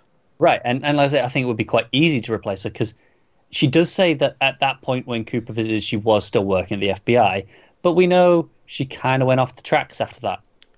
Yeah, and maybe that's why she says, "I'm not me," is because there is a real her. Right. There's got to be something that she was copied off of. Yeah. Even that first, Blue Rose case, there was two of them. They're not based off nothing. They're not just invented. So, I mean, if I'm picking my favourite, or my most likely theory out of all these, is that she was the real Diane. She was replaced at, when they took her to the convenience store. That's when this copy was created. Although poor Janie E, like, both her sister and her husband are both fake. To a point, at least. That's when the copy was created, and the real Diane is currently inside Nado. Or potentially... Or is she still, in the motel? Yeah, when we go up to all the motel rooms. Oh, well, sure, but she said she's in the sheriff's station. She did there, yeah. She did say that, which is why I mean, I guess potentially she's the bleeding guy, but I doubt it. Nado's the one that makes more sense, especially since Nado tried to help Cooper in episode 3 in yes, in the White Lodge sort of area, and then like she seems to be trying to communicate. So I think there's a fair chance of that, but I mean, I think it's the most well reasoned guess. But there you go. So big things. Told you that scene was big. And I think, like I say, the whole was the end and suicide thing. I think she pulled out her gun knowing that they would fire first. Right. It's also the idea that she knew she wasn't real in that sense, so she's like, what? She couldn't go on like that. And that's why when she went to the Red Room, and she's like, I know, it's she's there to end this. She was resigned to it. She's like, I know, let's get on with it. What's interesting to me though, going back to when she sent the text, she said after, I hope this works. When she's saying Cooper, I remembered, she sends a text, she's like, oh, Coop, I hope this works. That to me doesn't sound like to me that sounds like she's sending Doppelganger to Twin Peaks because she knows the real Cooper will go and try and stop him. It sounds like to me she's actually trying to do a good thing there. Like she's trying to... quite possibly. I hope this works isn't for Doppelganger, it's for the real Cooper. I hope this works. Yeah. So... I hope it's that. Again, even as a copy, you still want it to be genuine and good. Especially since if she's based on the real Diane, because I think Doogie's not based off Cooper. I think Doogie's actually based off Doppelganger, and that's why he was a gambler and a kind of a degenerate. Like he wasn't as evil as the real Doppelganger, but he's taken from that shitty version. I agree with that. Yeah. Again, and obviously that I cut back to, I think we kind of clearly established Doppelganger was the one that created Doogie. Yeah. So if the new Doogie that goes back to the family is created from the real Cooper, he may not be as amazing, but he'll be a good person. It really begs this question though: do these copies, that they make from the seeds, how much are they people? How much do they have souls? Like, in the sense that Diane, like, I mean, from what we saw of Dougie, it was a bit different, but here with Diane, she was, for all intents and purposes, a full person.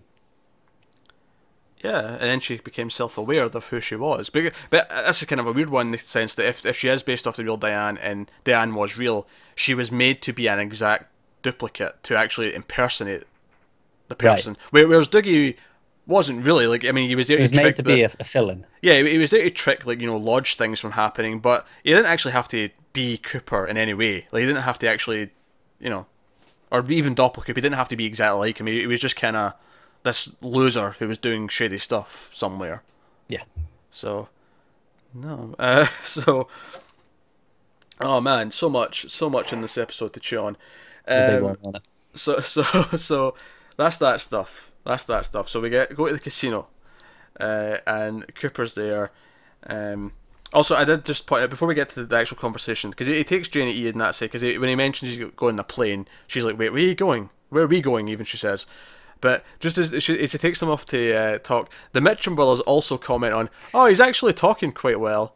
Must be the coma. And then there's a pause. This is the follow-up to the stress line earlier, for me.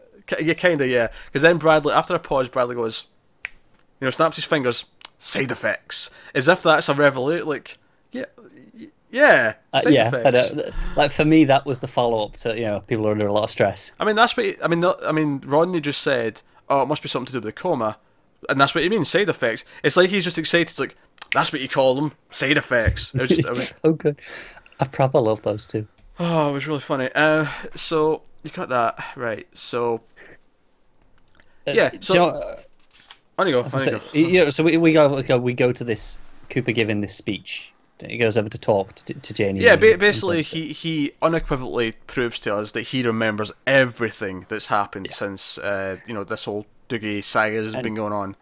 I kind of wrote this as in my notes. I wrote this is his off to his death speech. This is the speech that. It's funny you say that, because one of my main notes here is that as he's giving this speech, the music that's playing is the death theme. It's the theme that played when the kid died back, in episode 6, 7-ish. Yeah. It's the theme that played last week when the log lady got her tribute. And that's because this scene is not from his point of view. It's from Janie and Sonny Jim's point of view. And to them, this is his death because Cooper's leaving them forever. Now, they're going to get someone back. In fact, there's some really nice lines of dialogue. He says, oh, I'll be back. He makes a mistake. He says, oh, Doogie I'll be back. But when I come back, I'll walk through that red door and I'll never leave. And he makes that promise. It's a really nice line. But do you know what? It parallels so well for me with potentially, you're saying, oh, it's from their perspective. Yeah. But also from his, is this, he's going off the final fight. This is what he was brought back for. This is to the death. And, he'll walk through that red door, into the red room, through those red curtains. Oh, sure, yeah. I'm part of me's worried that we're not going to get a happy ending for Cooper. Because he says, I'll walk through that red door and I'll be home for good. And I'm kind of thinking, like, the lodge, the afterlife, that's kind of his home. That's where he's been for 25 years. And this is an extended break. I hope you're wrong. I hope you're wrong about that. But I wasn't reading it exactly that way. I was starting to get concerned during this scene that for this duplicate to come to them, he's going to have to go into the lodge and stay there to, keep balance. Like, oh, well, if they're going to get... There can only be one. Yeah, exactly. If they're going to get their husband, they're going to get this copy who's going to be their husband. He might have to go into the lodge to sort of facilitate that can maintain... And it goes back to what we were saying a few episodes ago about how Cooper is too much of a good guy to take their family away from them. But that's actually kind of why I'm also hopeful that it doesn't go that route, because they've actually set up that they can have both. Like, he can be, he can actually have his life back elsewhere, but give them the copy to be the husband. Like, that's his first concern, because arguably, why introduce that he can give them a copy and not just stay there himself? Like, go back himself and be the husband. That's true. No, I mean... So at the very least, he doesn't intend to go and do that himself. I don't think he intends to, no. But I have a sneaking suspicion. I hope I'm wrong. I do. This is one of those rare times where I want to be wrong, but that line, through the red door and I'll be home for good. I'm not reading that, though, as him wanting to go home. I don't think he wants to. I think it's just the idea that we spoke about how he's woke up. He's determined. He knows exactly what he has to do, and I feel like he knows that that's part of what he has to do. He has to maybe die and go back there to complete this, and that time it will be for good. There won't be any coming back, but it'll be on his terms. I can see why you're reading it that way, and I don't like it. I know, that's the problem. But here's the thing, though. Here's the thing. I don't think it's that he knows he has to go back. I don't actually think it is, because if he takes care of Doppelkoop, he doesn't have to go back. I think if he goes back, it's because he knows he'll make that choice because it'll give them their family back. He'll make that choice out of nobility, not because he has to do it just to win the fight. Because he's not here to actually care about this family. He's not there to win. He doesn't actually have to give them a happy ending. He doesn't have to. That'll be his choice because he's a good person. He's Cooper, yeah. But so it's not that he knows that he has to go back. It's that I think he will make that choice if he has to give them the family back, to give them a husband. Yeah. But I hope that doesn't happen, because honestly, after 25 years, he kind of deserves a happy ending. You got to root for the guy, ain't you? He deserves a happy ending. Maybe if someone else goes into the lodge with him, maybe that'll be easier to swallow. But more than that in a little bit. Yeah. But yeah, so again, like I say, it's from their perspective. It's the death of their husband, or at least this version of him that they've come to know. So that's why the death theme is playing. And also, it's a very good scene. It's very sad and dramatic. And as soon as he makes that little mistake, like Janie, she catches on pretty quickly. she clocks it. And obviously, given how different he's been since it was Cooper, it must all suddenly kind of make sense. Like, oh, he has been really different. He's been doing all these different things. And she even runs up to him as he's walking away and kisses him and says, "No, please don't go." And again, it's a sweet moment, and it's like, oh man, they've kind of earned this. Again, this all has impact because we've had this Dougie version of Cooper for so long. It works. And it really, the idea that now we're pretty sure that Dougie, before Cooper was there, was based off Doppelganger, and he was, we knew he would kind of been the best guy ever because he was, he gambled away, and but then you really realise he kind of must have been a kind of a shitbag to Janie E, where she's just she's completely in love with this new guy, and she's like, why couldn't I have this? And not just that, even just the fact that she has to be so dominant when he first comes home, she has to be angry with him. She has to treat him like a child and be like, oh, where have you been? What have you been doing? She has to go deal with his gambling debt. All these things. She has to treat him like the troubled person he is. But over the course of the last 6-7 episodes, when all these better things have been happening because of Cooper, it's become something else. She's changed the way she reacts around him. She's changed the way she acts towards him. And Joe, I also like about this scene, there's also a meta angle to it, where we actually relate to Janie E and Sonny Jim a lot in this scene, because we understand what it's like to have Cooper taken away from us. Yeah. So we relate to them, and it works so well because of that. It's actually kind of masterful. Really is. And the fact that Sonny Jim is like, no, you're my dad, please, you are my dad. He's pleading with them, and he goes, he just stands and goes, I am your dad. Yeah, because he can't not be that good person. Yeah, he has to make him feel better. He has to do that, and I think again, it shows that in this short time he's made more of a positive impact on the lives than Dougie ever did. And he got him a gym set, for God's sake. They had a big spotlight and all sorts of shenanigans. So, God, fantastic scene. And it's not a standout in this episode, and that's saying something. I know. It's just because this episode's packed with all this stuff. So, there we go. We get a small scene in the car where it basically just shows that Cooper's told the Mitchum brothers everything, and they kind of run down the core facts of it. Yeah. There's a fun little moment where oh God, what's Candy? Her name. Sorry, I didn't know which one you were trying to get. Her name just blanked on me for a second. Where she's like, Bradley's like, oh, get my Bloody Mary, and we just have this, short scene of him staring at her, and he's like, all right, okay, now I've got my Bloody Mary, right? And it's basically just, the FBI. I mean, we're traditionally not very welcome with such authority figures, and he's like, that's about to change. I've witnessed both of you. You've got hearts of gold. Yes, I thought that was interesting. Hearts of gold, and obviously, these golden seeds have been a recurring theme. And sure. Going back, and not necessarily the thing that they are that, but I just mean the idea of going back to the golden orb of Laura in episode 8.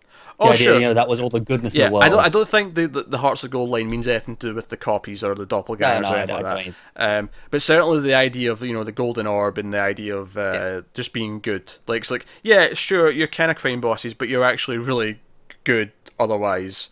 Yeah, but also, I mean, going back to the silver orb for Diane, is it like these perverted copies? They're not gold. They're not the pure versions that we see.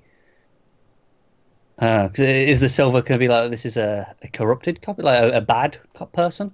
Yeah, but Dougie was not a nice copy. True. So that's true. That doesn't add up. To me, that just says that she was created by maybe someone else. No, that's fair. I mean, I know Doppelganger took her to the convenience store, but did someone else make the copy, and therefore it's silver because that's that character's color, I guess. I don't know. Yeah. But no, so not simple little scene. Also, after he says you've both got hearts of gold, Candy says they do. They really do. They really, really do. Oh, sorry, they really, really do. But again, the idea that she's picking up in things in a weird way, and she's agreeing with Cooper, I just thought was an interesting little touch. I did as well. Like she always seems so out of it, and dazed. But it's kind of like she's kind of been much like Dougie was. She's been very observant the whole time. Like in the sense that Dougie seemed unobservant, but as soon as Cooper wake up, everything down to like the gun in Bushnell's jacket, it's like knows exactly what it was. Very observant, really. And maybe Candy's the same. It's like she seems like nothing's going on, but no, she knows how good they are. Yeah. I mean, the Mitchums seem to be going on the plane with him, with the girls, so maybe we'll get some more Mitchums and the girls next week. I hope so. I don't think we'll get a lot of other Vegas characters. However, I do think we will get at least one shot, probably at the end of the episode, when we see the copy or whoever walk, with Janie E. We'll probably see them walking back through the red door. That'll be the shot. Yeah, so we'll probably get that moment, but otherwise, I don't think we'll get. If they parallel that with our Cooper walking through the red curtains of the lodge, ooh, don't they dare! That will be upsetting, but Cooper deserves a happy ending. He really does. So they know how to play me like a fiddle. So then we cut to the roadhouse, and my first thought was, "Oh no, don't be over, don't be over." not already. And then, as I traditionally do, whenever it cuts to the roadhouse, I always check the time, just in case they're trying to trick us. I always check the time now. It's just he's got me programmed, and there was like 9 minutes left, and I'm like, oh, unless it's a really long goddamn song, this is not the end. So, I'm kind of surprised that there hasn't been just one really long song, just to troll us. It seems like something Lynch would do. There was kind of one. There was one that was 6 minutes, and that was longer than the other ones. Yeah, it is, but not 9 minute long. No, so.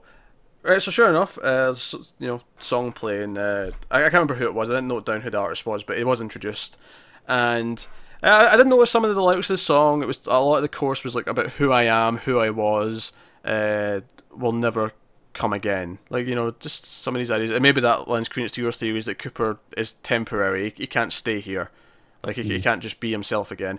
But I hope you're wrong. I hope I'm wrong too. It's an awful thought. And so the song plays for a bit, and it almost as if it is going to be the end. Like it cuts around the crowd. It goes through a chorus or two, and then Audrey and Charlie step in. Yeah, and I was like, oh, okay, this changes things. Yeah, they finally got to the roadhouse. So yeah, a couple of thoughts. My first thought was, as much as I've thought these scenes were a lot more interesting after the first one, like the second one introduced some ideas. This is a bit weird. What's going on with them? What's going on with her? I did kind of think here a little bit, oh, after all this amazingness, we're going to one of these scenes, because the last one wasn't that great, and then the second thought was, oh yeah, well she's in the roadhouse now, so I guess the theory about her being in a coma or something, something along those lines. Yeah, I was like, I guess that's shot to hell. I guess that's done. Thinking too fast, I think we were. So, do you know why we think that though? Because we see the roadhouse, it's established long before Audrey walks in. I have thoughts on that. Stop jumping ahead in my mind. So they're at the bar, they get a drink, and the song martinis finishes playing, and again she mentions Billy. He's like, "Oh, just drink to us," and she's like, "No, I'll drink to Billy," and blah blah blah. Right. So then the host on the mic, once again, says, "And now it's time for Audrey's dance." And everyone on the dance floor. Oh, just don't move ahead. I've got thoughts before we even get to that. Okay. This is a very intricate scene, and not in terms of details, but just in terms of I want to describe how I felt at each moment. Oh, okay, go on then. Because as soon as he said Audrey's dance, I went, what? Like I made that noise. I went, like there was like a sort of noise that came out of me that I was, because I wasn't prepared for it, and I'm like, wait, what? What does that mean? I was going, is this like someone's made a request, something like has Charlie like phoned ahead, try to make nice. And as you were getting to the crowd kind of disperses back to the sides. They sort of form a big circle. The dance floor is mostly empty, right? They're all off to the sides, and the lights dim, and there's like just a simple little subtle spotlight on her. She's like kind of confused at first as well, and it's all kind of weird, and it's all quiet and eerie. And you're just wondering what is it going to play? And then, sure enough, the Audrey dance theme starts to play from the original show. The But that's it, because like when it started, I was like, is it going to be that, or is this a misdirect still? and that starts playing. And as soon as it starts playing, she kind of reacts to it. She's like, "Oh, this is comfortable. I know what this is." And she kind of goes into a trance. she goes into a trance. But funnily enough, when she did this dance in the original show, she was also kind of in a trance.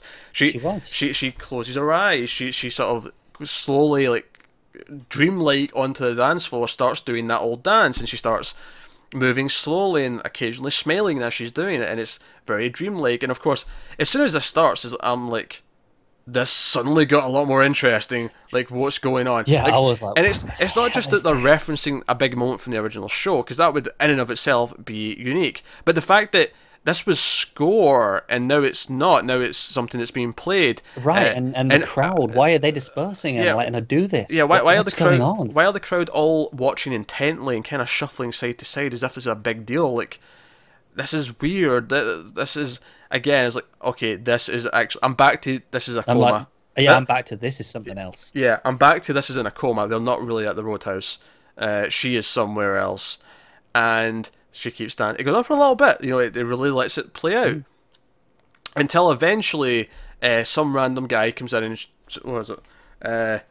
Something about Monique. I'm just trying to find something about get Monique. His wife. Yeah, Monique. That's my wife, asshole. And then he like smashes a bottle on a guy's head, and like a fight breaks out. And Audrey like gets scared, runs up to Charlie and says, "Get me out of here!" And then cut. Hard cut. It's so sudden. Hard cut. All the audio drips away. All goes away. We're in a pure white room.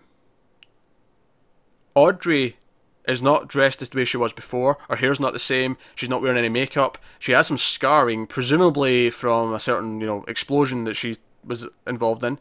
One would assume. Right? And she's looking into this mirror. Very white, clinical room, as I say.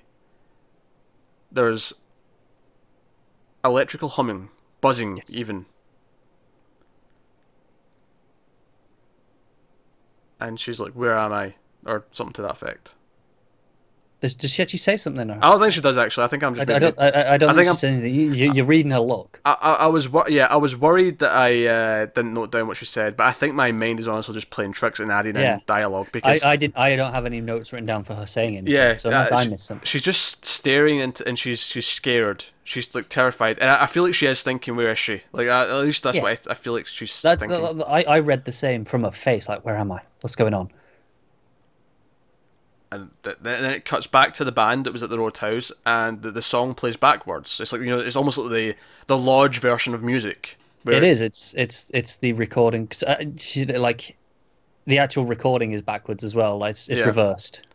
So, yeah, and that's where the credits play out. It plays, and by the way, we're getting into the last episode, and the last credits play over backwards music. Like, oh man, shit's getting real. But also, I just suppose that I love the sound of a reversed hi-hat. I know it's a strange thing. The rest I give a take, but it's one of those sounds that's just so unique and immediately identifiable. Actually, it just gets me. A reverse cymbal is actually quite often used to end bits of music quickly. Yeah. And like adverts and stuff, if you want to end the music, it's not actually getting to the end of it, but you need to have like a sort of ending point. If you put in a reverse cymbal over the top of the end, and it sounds like it's wrapping up. Yeah. So it just works. Which, I mean, obviously you'd know that because you get a different music. But again, it's this idea that it's wrapping up. Yeah. We're coming to the ending. So yeah, Audrey's obviously the electrical noise makes us think logictivity. It does, but at the same time, I'm going, still in a coma. Is this all in her head? I think it's all in her head. Well, I don't think the last bit is in the white room. Right. Okay. I think she's in a lodge-like place. I don't know if it's a good lodge. I don't know if it's a bad lodge. Probably bad.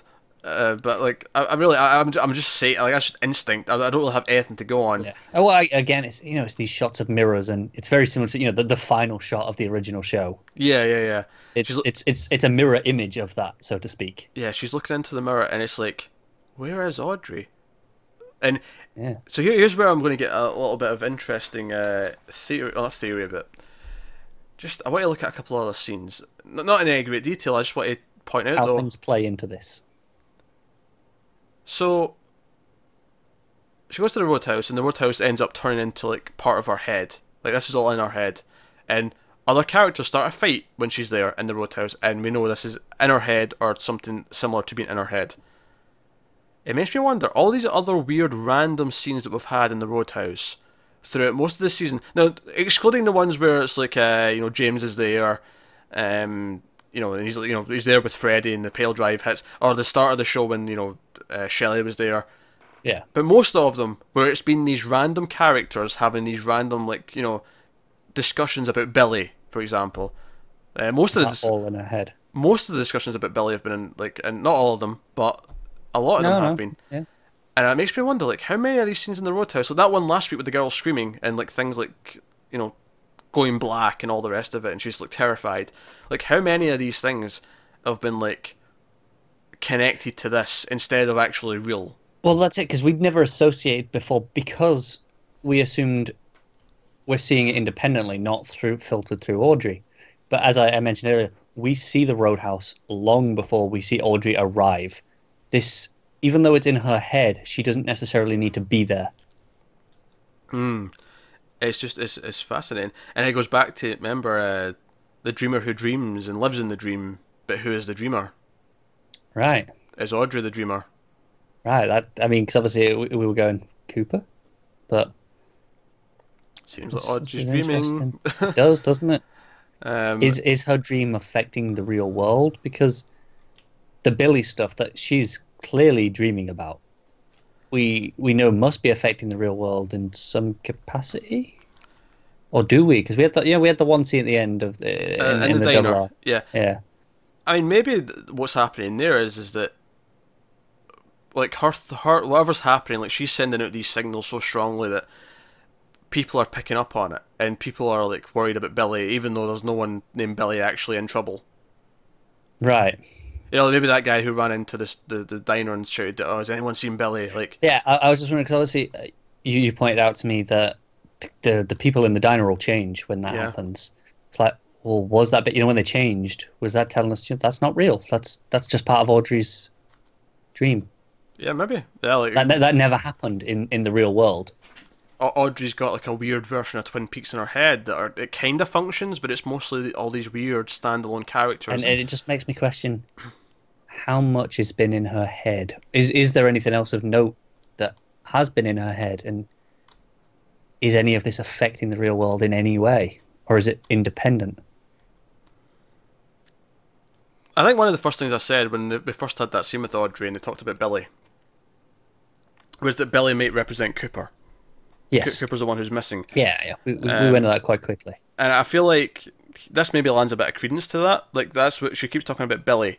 She cares about Billy. Yeah. Is that who she's talking about? Is she waiting for Cooper to come and get her, wherever she is? Cooper comes and needs to come and save her from... It also begs the question then, who's Charlie? Because the idea that, he's almost trying to keep her away from Billy. He doesn't care. But you kind of go along with it just enough to give her leeway. But it's like he's actively keeping her away. Mm-hmm. But then it's to him that she shouts, "Get me out of here," and then it cuts. It makes me think that he's a malevolent lodge person. That's what I'm thinking. Is he the lodge being or whatever, or some manifestation of a lodge being? Yeah, I think he is. It may look different outside of the dream, but I think he's maybe controlling it. He's the architect. He's maybe putting her through whatever she's going through, in this place. And then it begs the question, if he is some lodge inhabitant, is he one that we know about already? If so, which one? Who in the lodge is doing this? Could it be Babylon herself? Could it be? Yeah. And then again, why? Why keep Audrey away? What's so important about her that you want to keep her locked away in her mind? What does she know? What can she do? It may not be what she knows or what she can do. It might be, or what she can do, but what she can do if she's united with Cooper. Yeah, no, that's completely fair. Is it a simple case of, she's this ultimate, or is it a plan B? If things go bad, we have leverage. Right, and then this final moment of her, waking up in this white room, is that her fighting back finally? Is it, Is that her breaking out, so to speak, going shattering the illusion, or is it another illusion that they're going just to throw her off, just to keep her confused? Well, we have no evidence to think there's illusions within illusions, so I'm not going to dig down that deep. I don't think she's been in this one illusion the whole time. I think I'm getting the impression that she doesn't remember that she's in an illusion when she goes into one, but this probably happens frequently. Like this illusion she's been in for a night or a week or whatever it's been. Like this has been this has been one case, but she'll wake up, or Charlie or whoever Charlie represents will wake her up every so often, and like she'll remember and she'll be tormented. Well, that's what I mean. Do you think they're letting her wake up, like they're waking her up and showing her, or is it a case of she broke out? No, I think they're waking her up. Okay. Again, I've not got a lot to go on here. I'm just yeah. Because she says "get me out of here." I think like it's, you know, if this was a conventional TV show, you'd almost have the evil spirit then like walk up behind her and go, "Yeah, you're back in my world now, chill," or something. Right, like that. right. But that's when, you know, she says "get me out of here." Is it? And they're kind of going, "All right, we'll show you the reality," and you know, it's worse sort of thing, or is it almost? For me, I'm looking at it going, maybe is it, you know, she's going, "Get me out of here," and she's, you know, mentally projecting enough to break herself out. Like Charlie almost isn't allowing this, whatever is happening. Oh no, I don't think she's breaking out. I don't think so. Partly because I think when, you know, her music comes on and she does the dance, and it's the first time I've seen her kind of be happy. Yeah. The entire time. It's because it's like connecting back to something she did out in the real world, and I think she is getting too happy. She's getting too comfortable, and that's why. We'll call Charlie the architect of this dream, right? That's why he puts in something bad. To break it away, to shatter that illusion, because it's almost a happy dream for a little bit while she's doing the dance. Yeah, she's... I don't think I'd say happy, but I think the word I'd say is peaceful or content. But then she's reminded, no, this is a nightmare. And that's when she finally has had enough and she demands to be taken out. And it's like, yeah, she is taken out, but I almost get the feeling like, yeah, I'll take you out now, but I'm going to put you back into something worse later. Or like, I almost get the feeling. I get the feeling that this is just like a torture. This is just a torture device, kind of thing. Yeah, that makes sense. That is, of course, assuming that it's a lodge-like thing, and she's not just in a nut house somewhere, and that's where she is. It's possible. But she wakes up standing in front of a mirror. She does. She doesn't wake up in a again, bed. Like we've mentioned about mirrors being a theme a lot, like representing the true spirit, and you know, especially with lodge entities in the past, it's had a lot of connotations with that. Yeah. Big way to end this episode. It's big in a lot of ways. It's big because Audrey suddenly feels super important, which, even though there was some interesting things, there was some weird elements, and we're like, oh, there's something more going on here. But even when we thought, oh, she's in a coma, she never felt important to the overall show. Like, what is her purpose in this return? And all of a sudden, in one scene, it's like, oh no, she may actually be really important. Yeah, she's gone from, you know, in the same way that like a Big Ed and Norma, you know, their stuff, it's like, I wouldn't say it's been important, but it's been nice to see. I was thinking maybe the Audrey stuff was going to be like that. Like, it wouldn't end up important, but whatever it was would be nice. You know, because we reconnect with Audrey a bit. But now it's like, nah, this is so much more. Yeah, now it feels like this is like the key to something, or at the very least, she needs to be saved. At the very least, I mean, I hate to just paint her as a damsel, but at the very least, she's that. And that could be a big factor in this final 2 episodes, but possibly more than that. Possibly, she's a bargaining chip.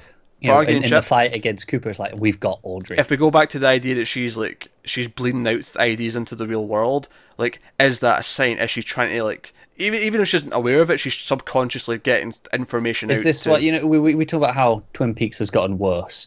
Is it, you know, like they're making her dream these things, and it's kind of, and it's bleeding out and affecting the town, and that's why the town's partially. I mean, along with Cooper not being there, obviously.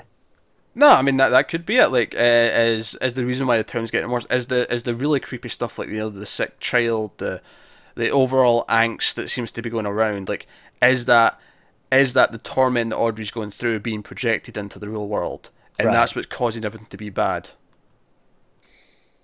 Oh man. That was one hell of a scene.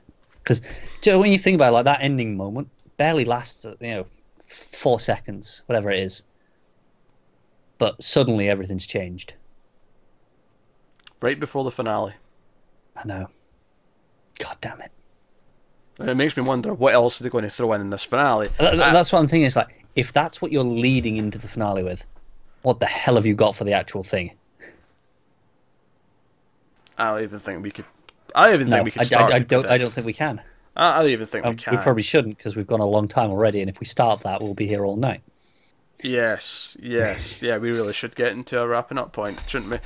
But no, it's funny. Like, it's great because the whole episode's great. I don't think there's a single scene in this that didn't do something amazing or build to something great or give us that, because much like we got that cathartic thing with Cooper and we got the I am the FBI.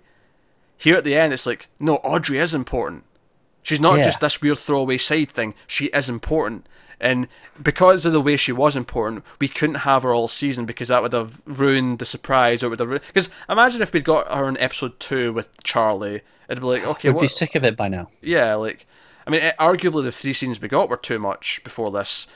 But at the same time, it's like, okay, they were too much because we didn't enjoy them necessarily, especially the first one. The first one especially, yeah, the first one. But at the same time, I go, but we probably needed a few just to establish. Oh, we did. Like, see, if this is the first time we ever saw Audrey, it would have had no impact.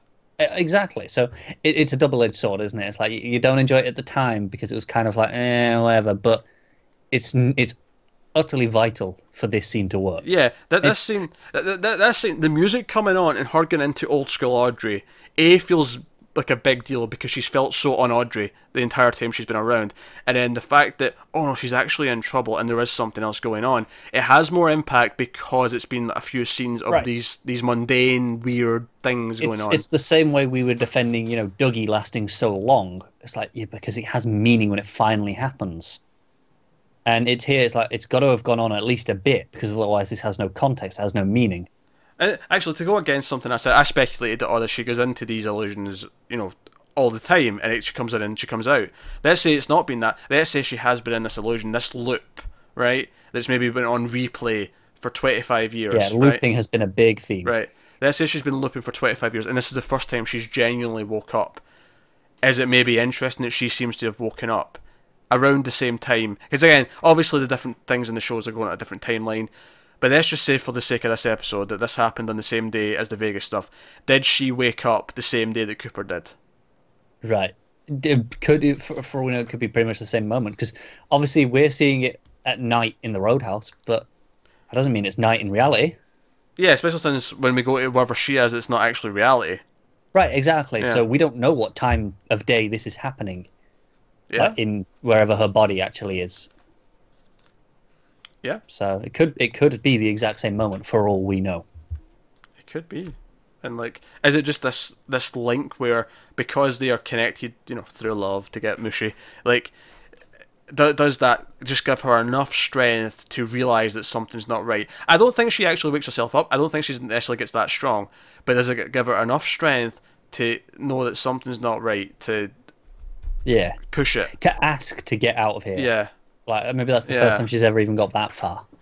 I don't know. We're doing a lot of pondering, and obviously we'll have more things to guess about next week, but fascinating. This is the thing. I mean, you say guess about...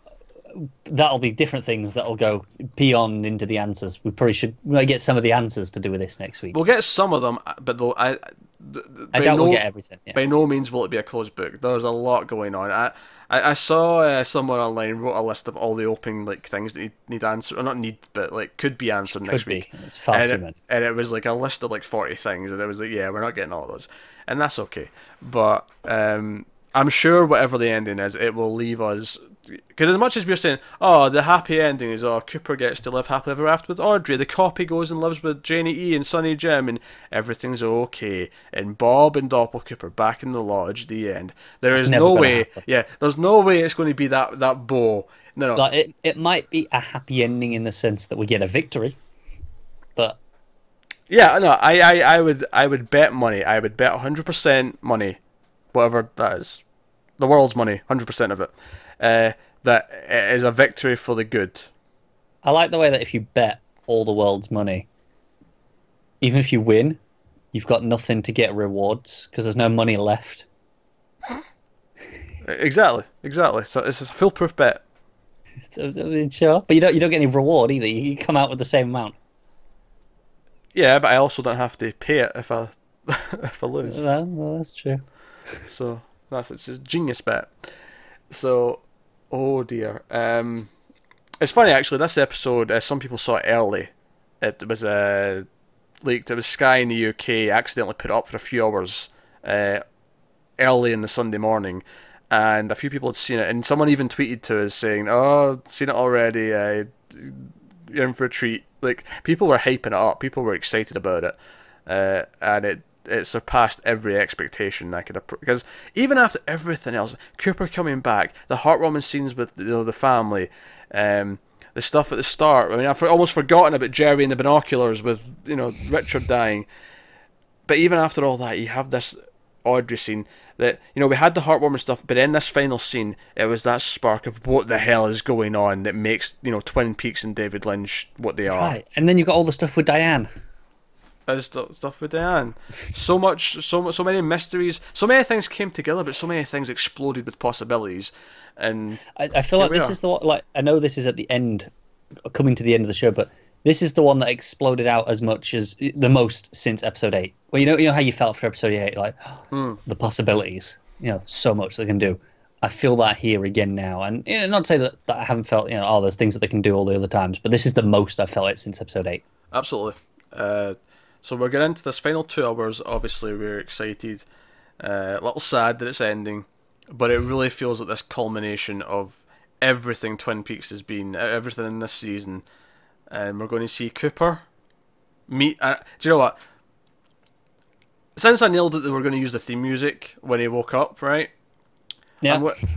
I don't know if they're going to do this, but I'm just going to make in my head how I'm imagining part of him in Twin Peaks again for the first time. He's going to walk out of the police station, and we're not going to see him. Like the camera's not going to show his face. It's going to be like we're going to see this the sort of general body mass walk past the front desk, and we're just going to see Lucy look up and just sort of stare blankly as he walks past.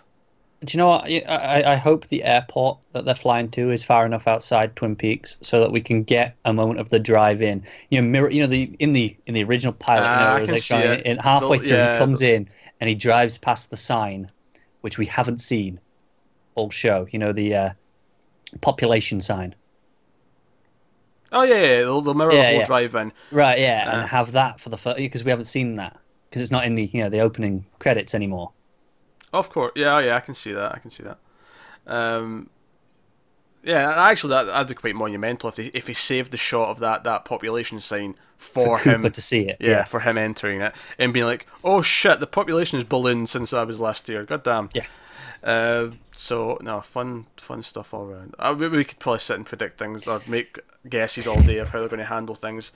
But we should. Lucy's reaction, I'm looking forward to it. I'll say that. I don't know why her, but I feel like Lucy's reaction will be so Lucy funny and and genuine. Anne together, Yeah. So that'll be good stuff. And I'm looking forward to. I'm going to Double R, and I'm being offered some cherry pie. And maybe when Norma sees him, she'll maybe say, "How's Annie?" Don't.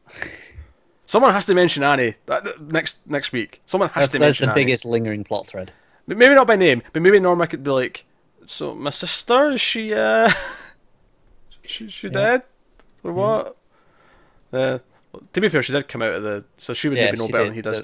Yeah, but maybe he'll ask. Yeah, he'll ask her. How's then again, Annie? he kind of seems to know things, so maybe he'll know already.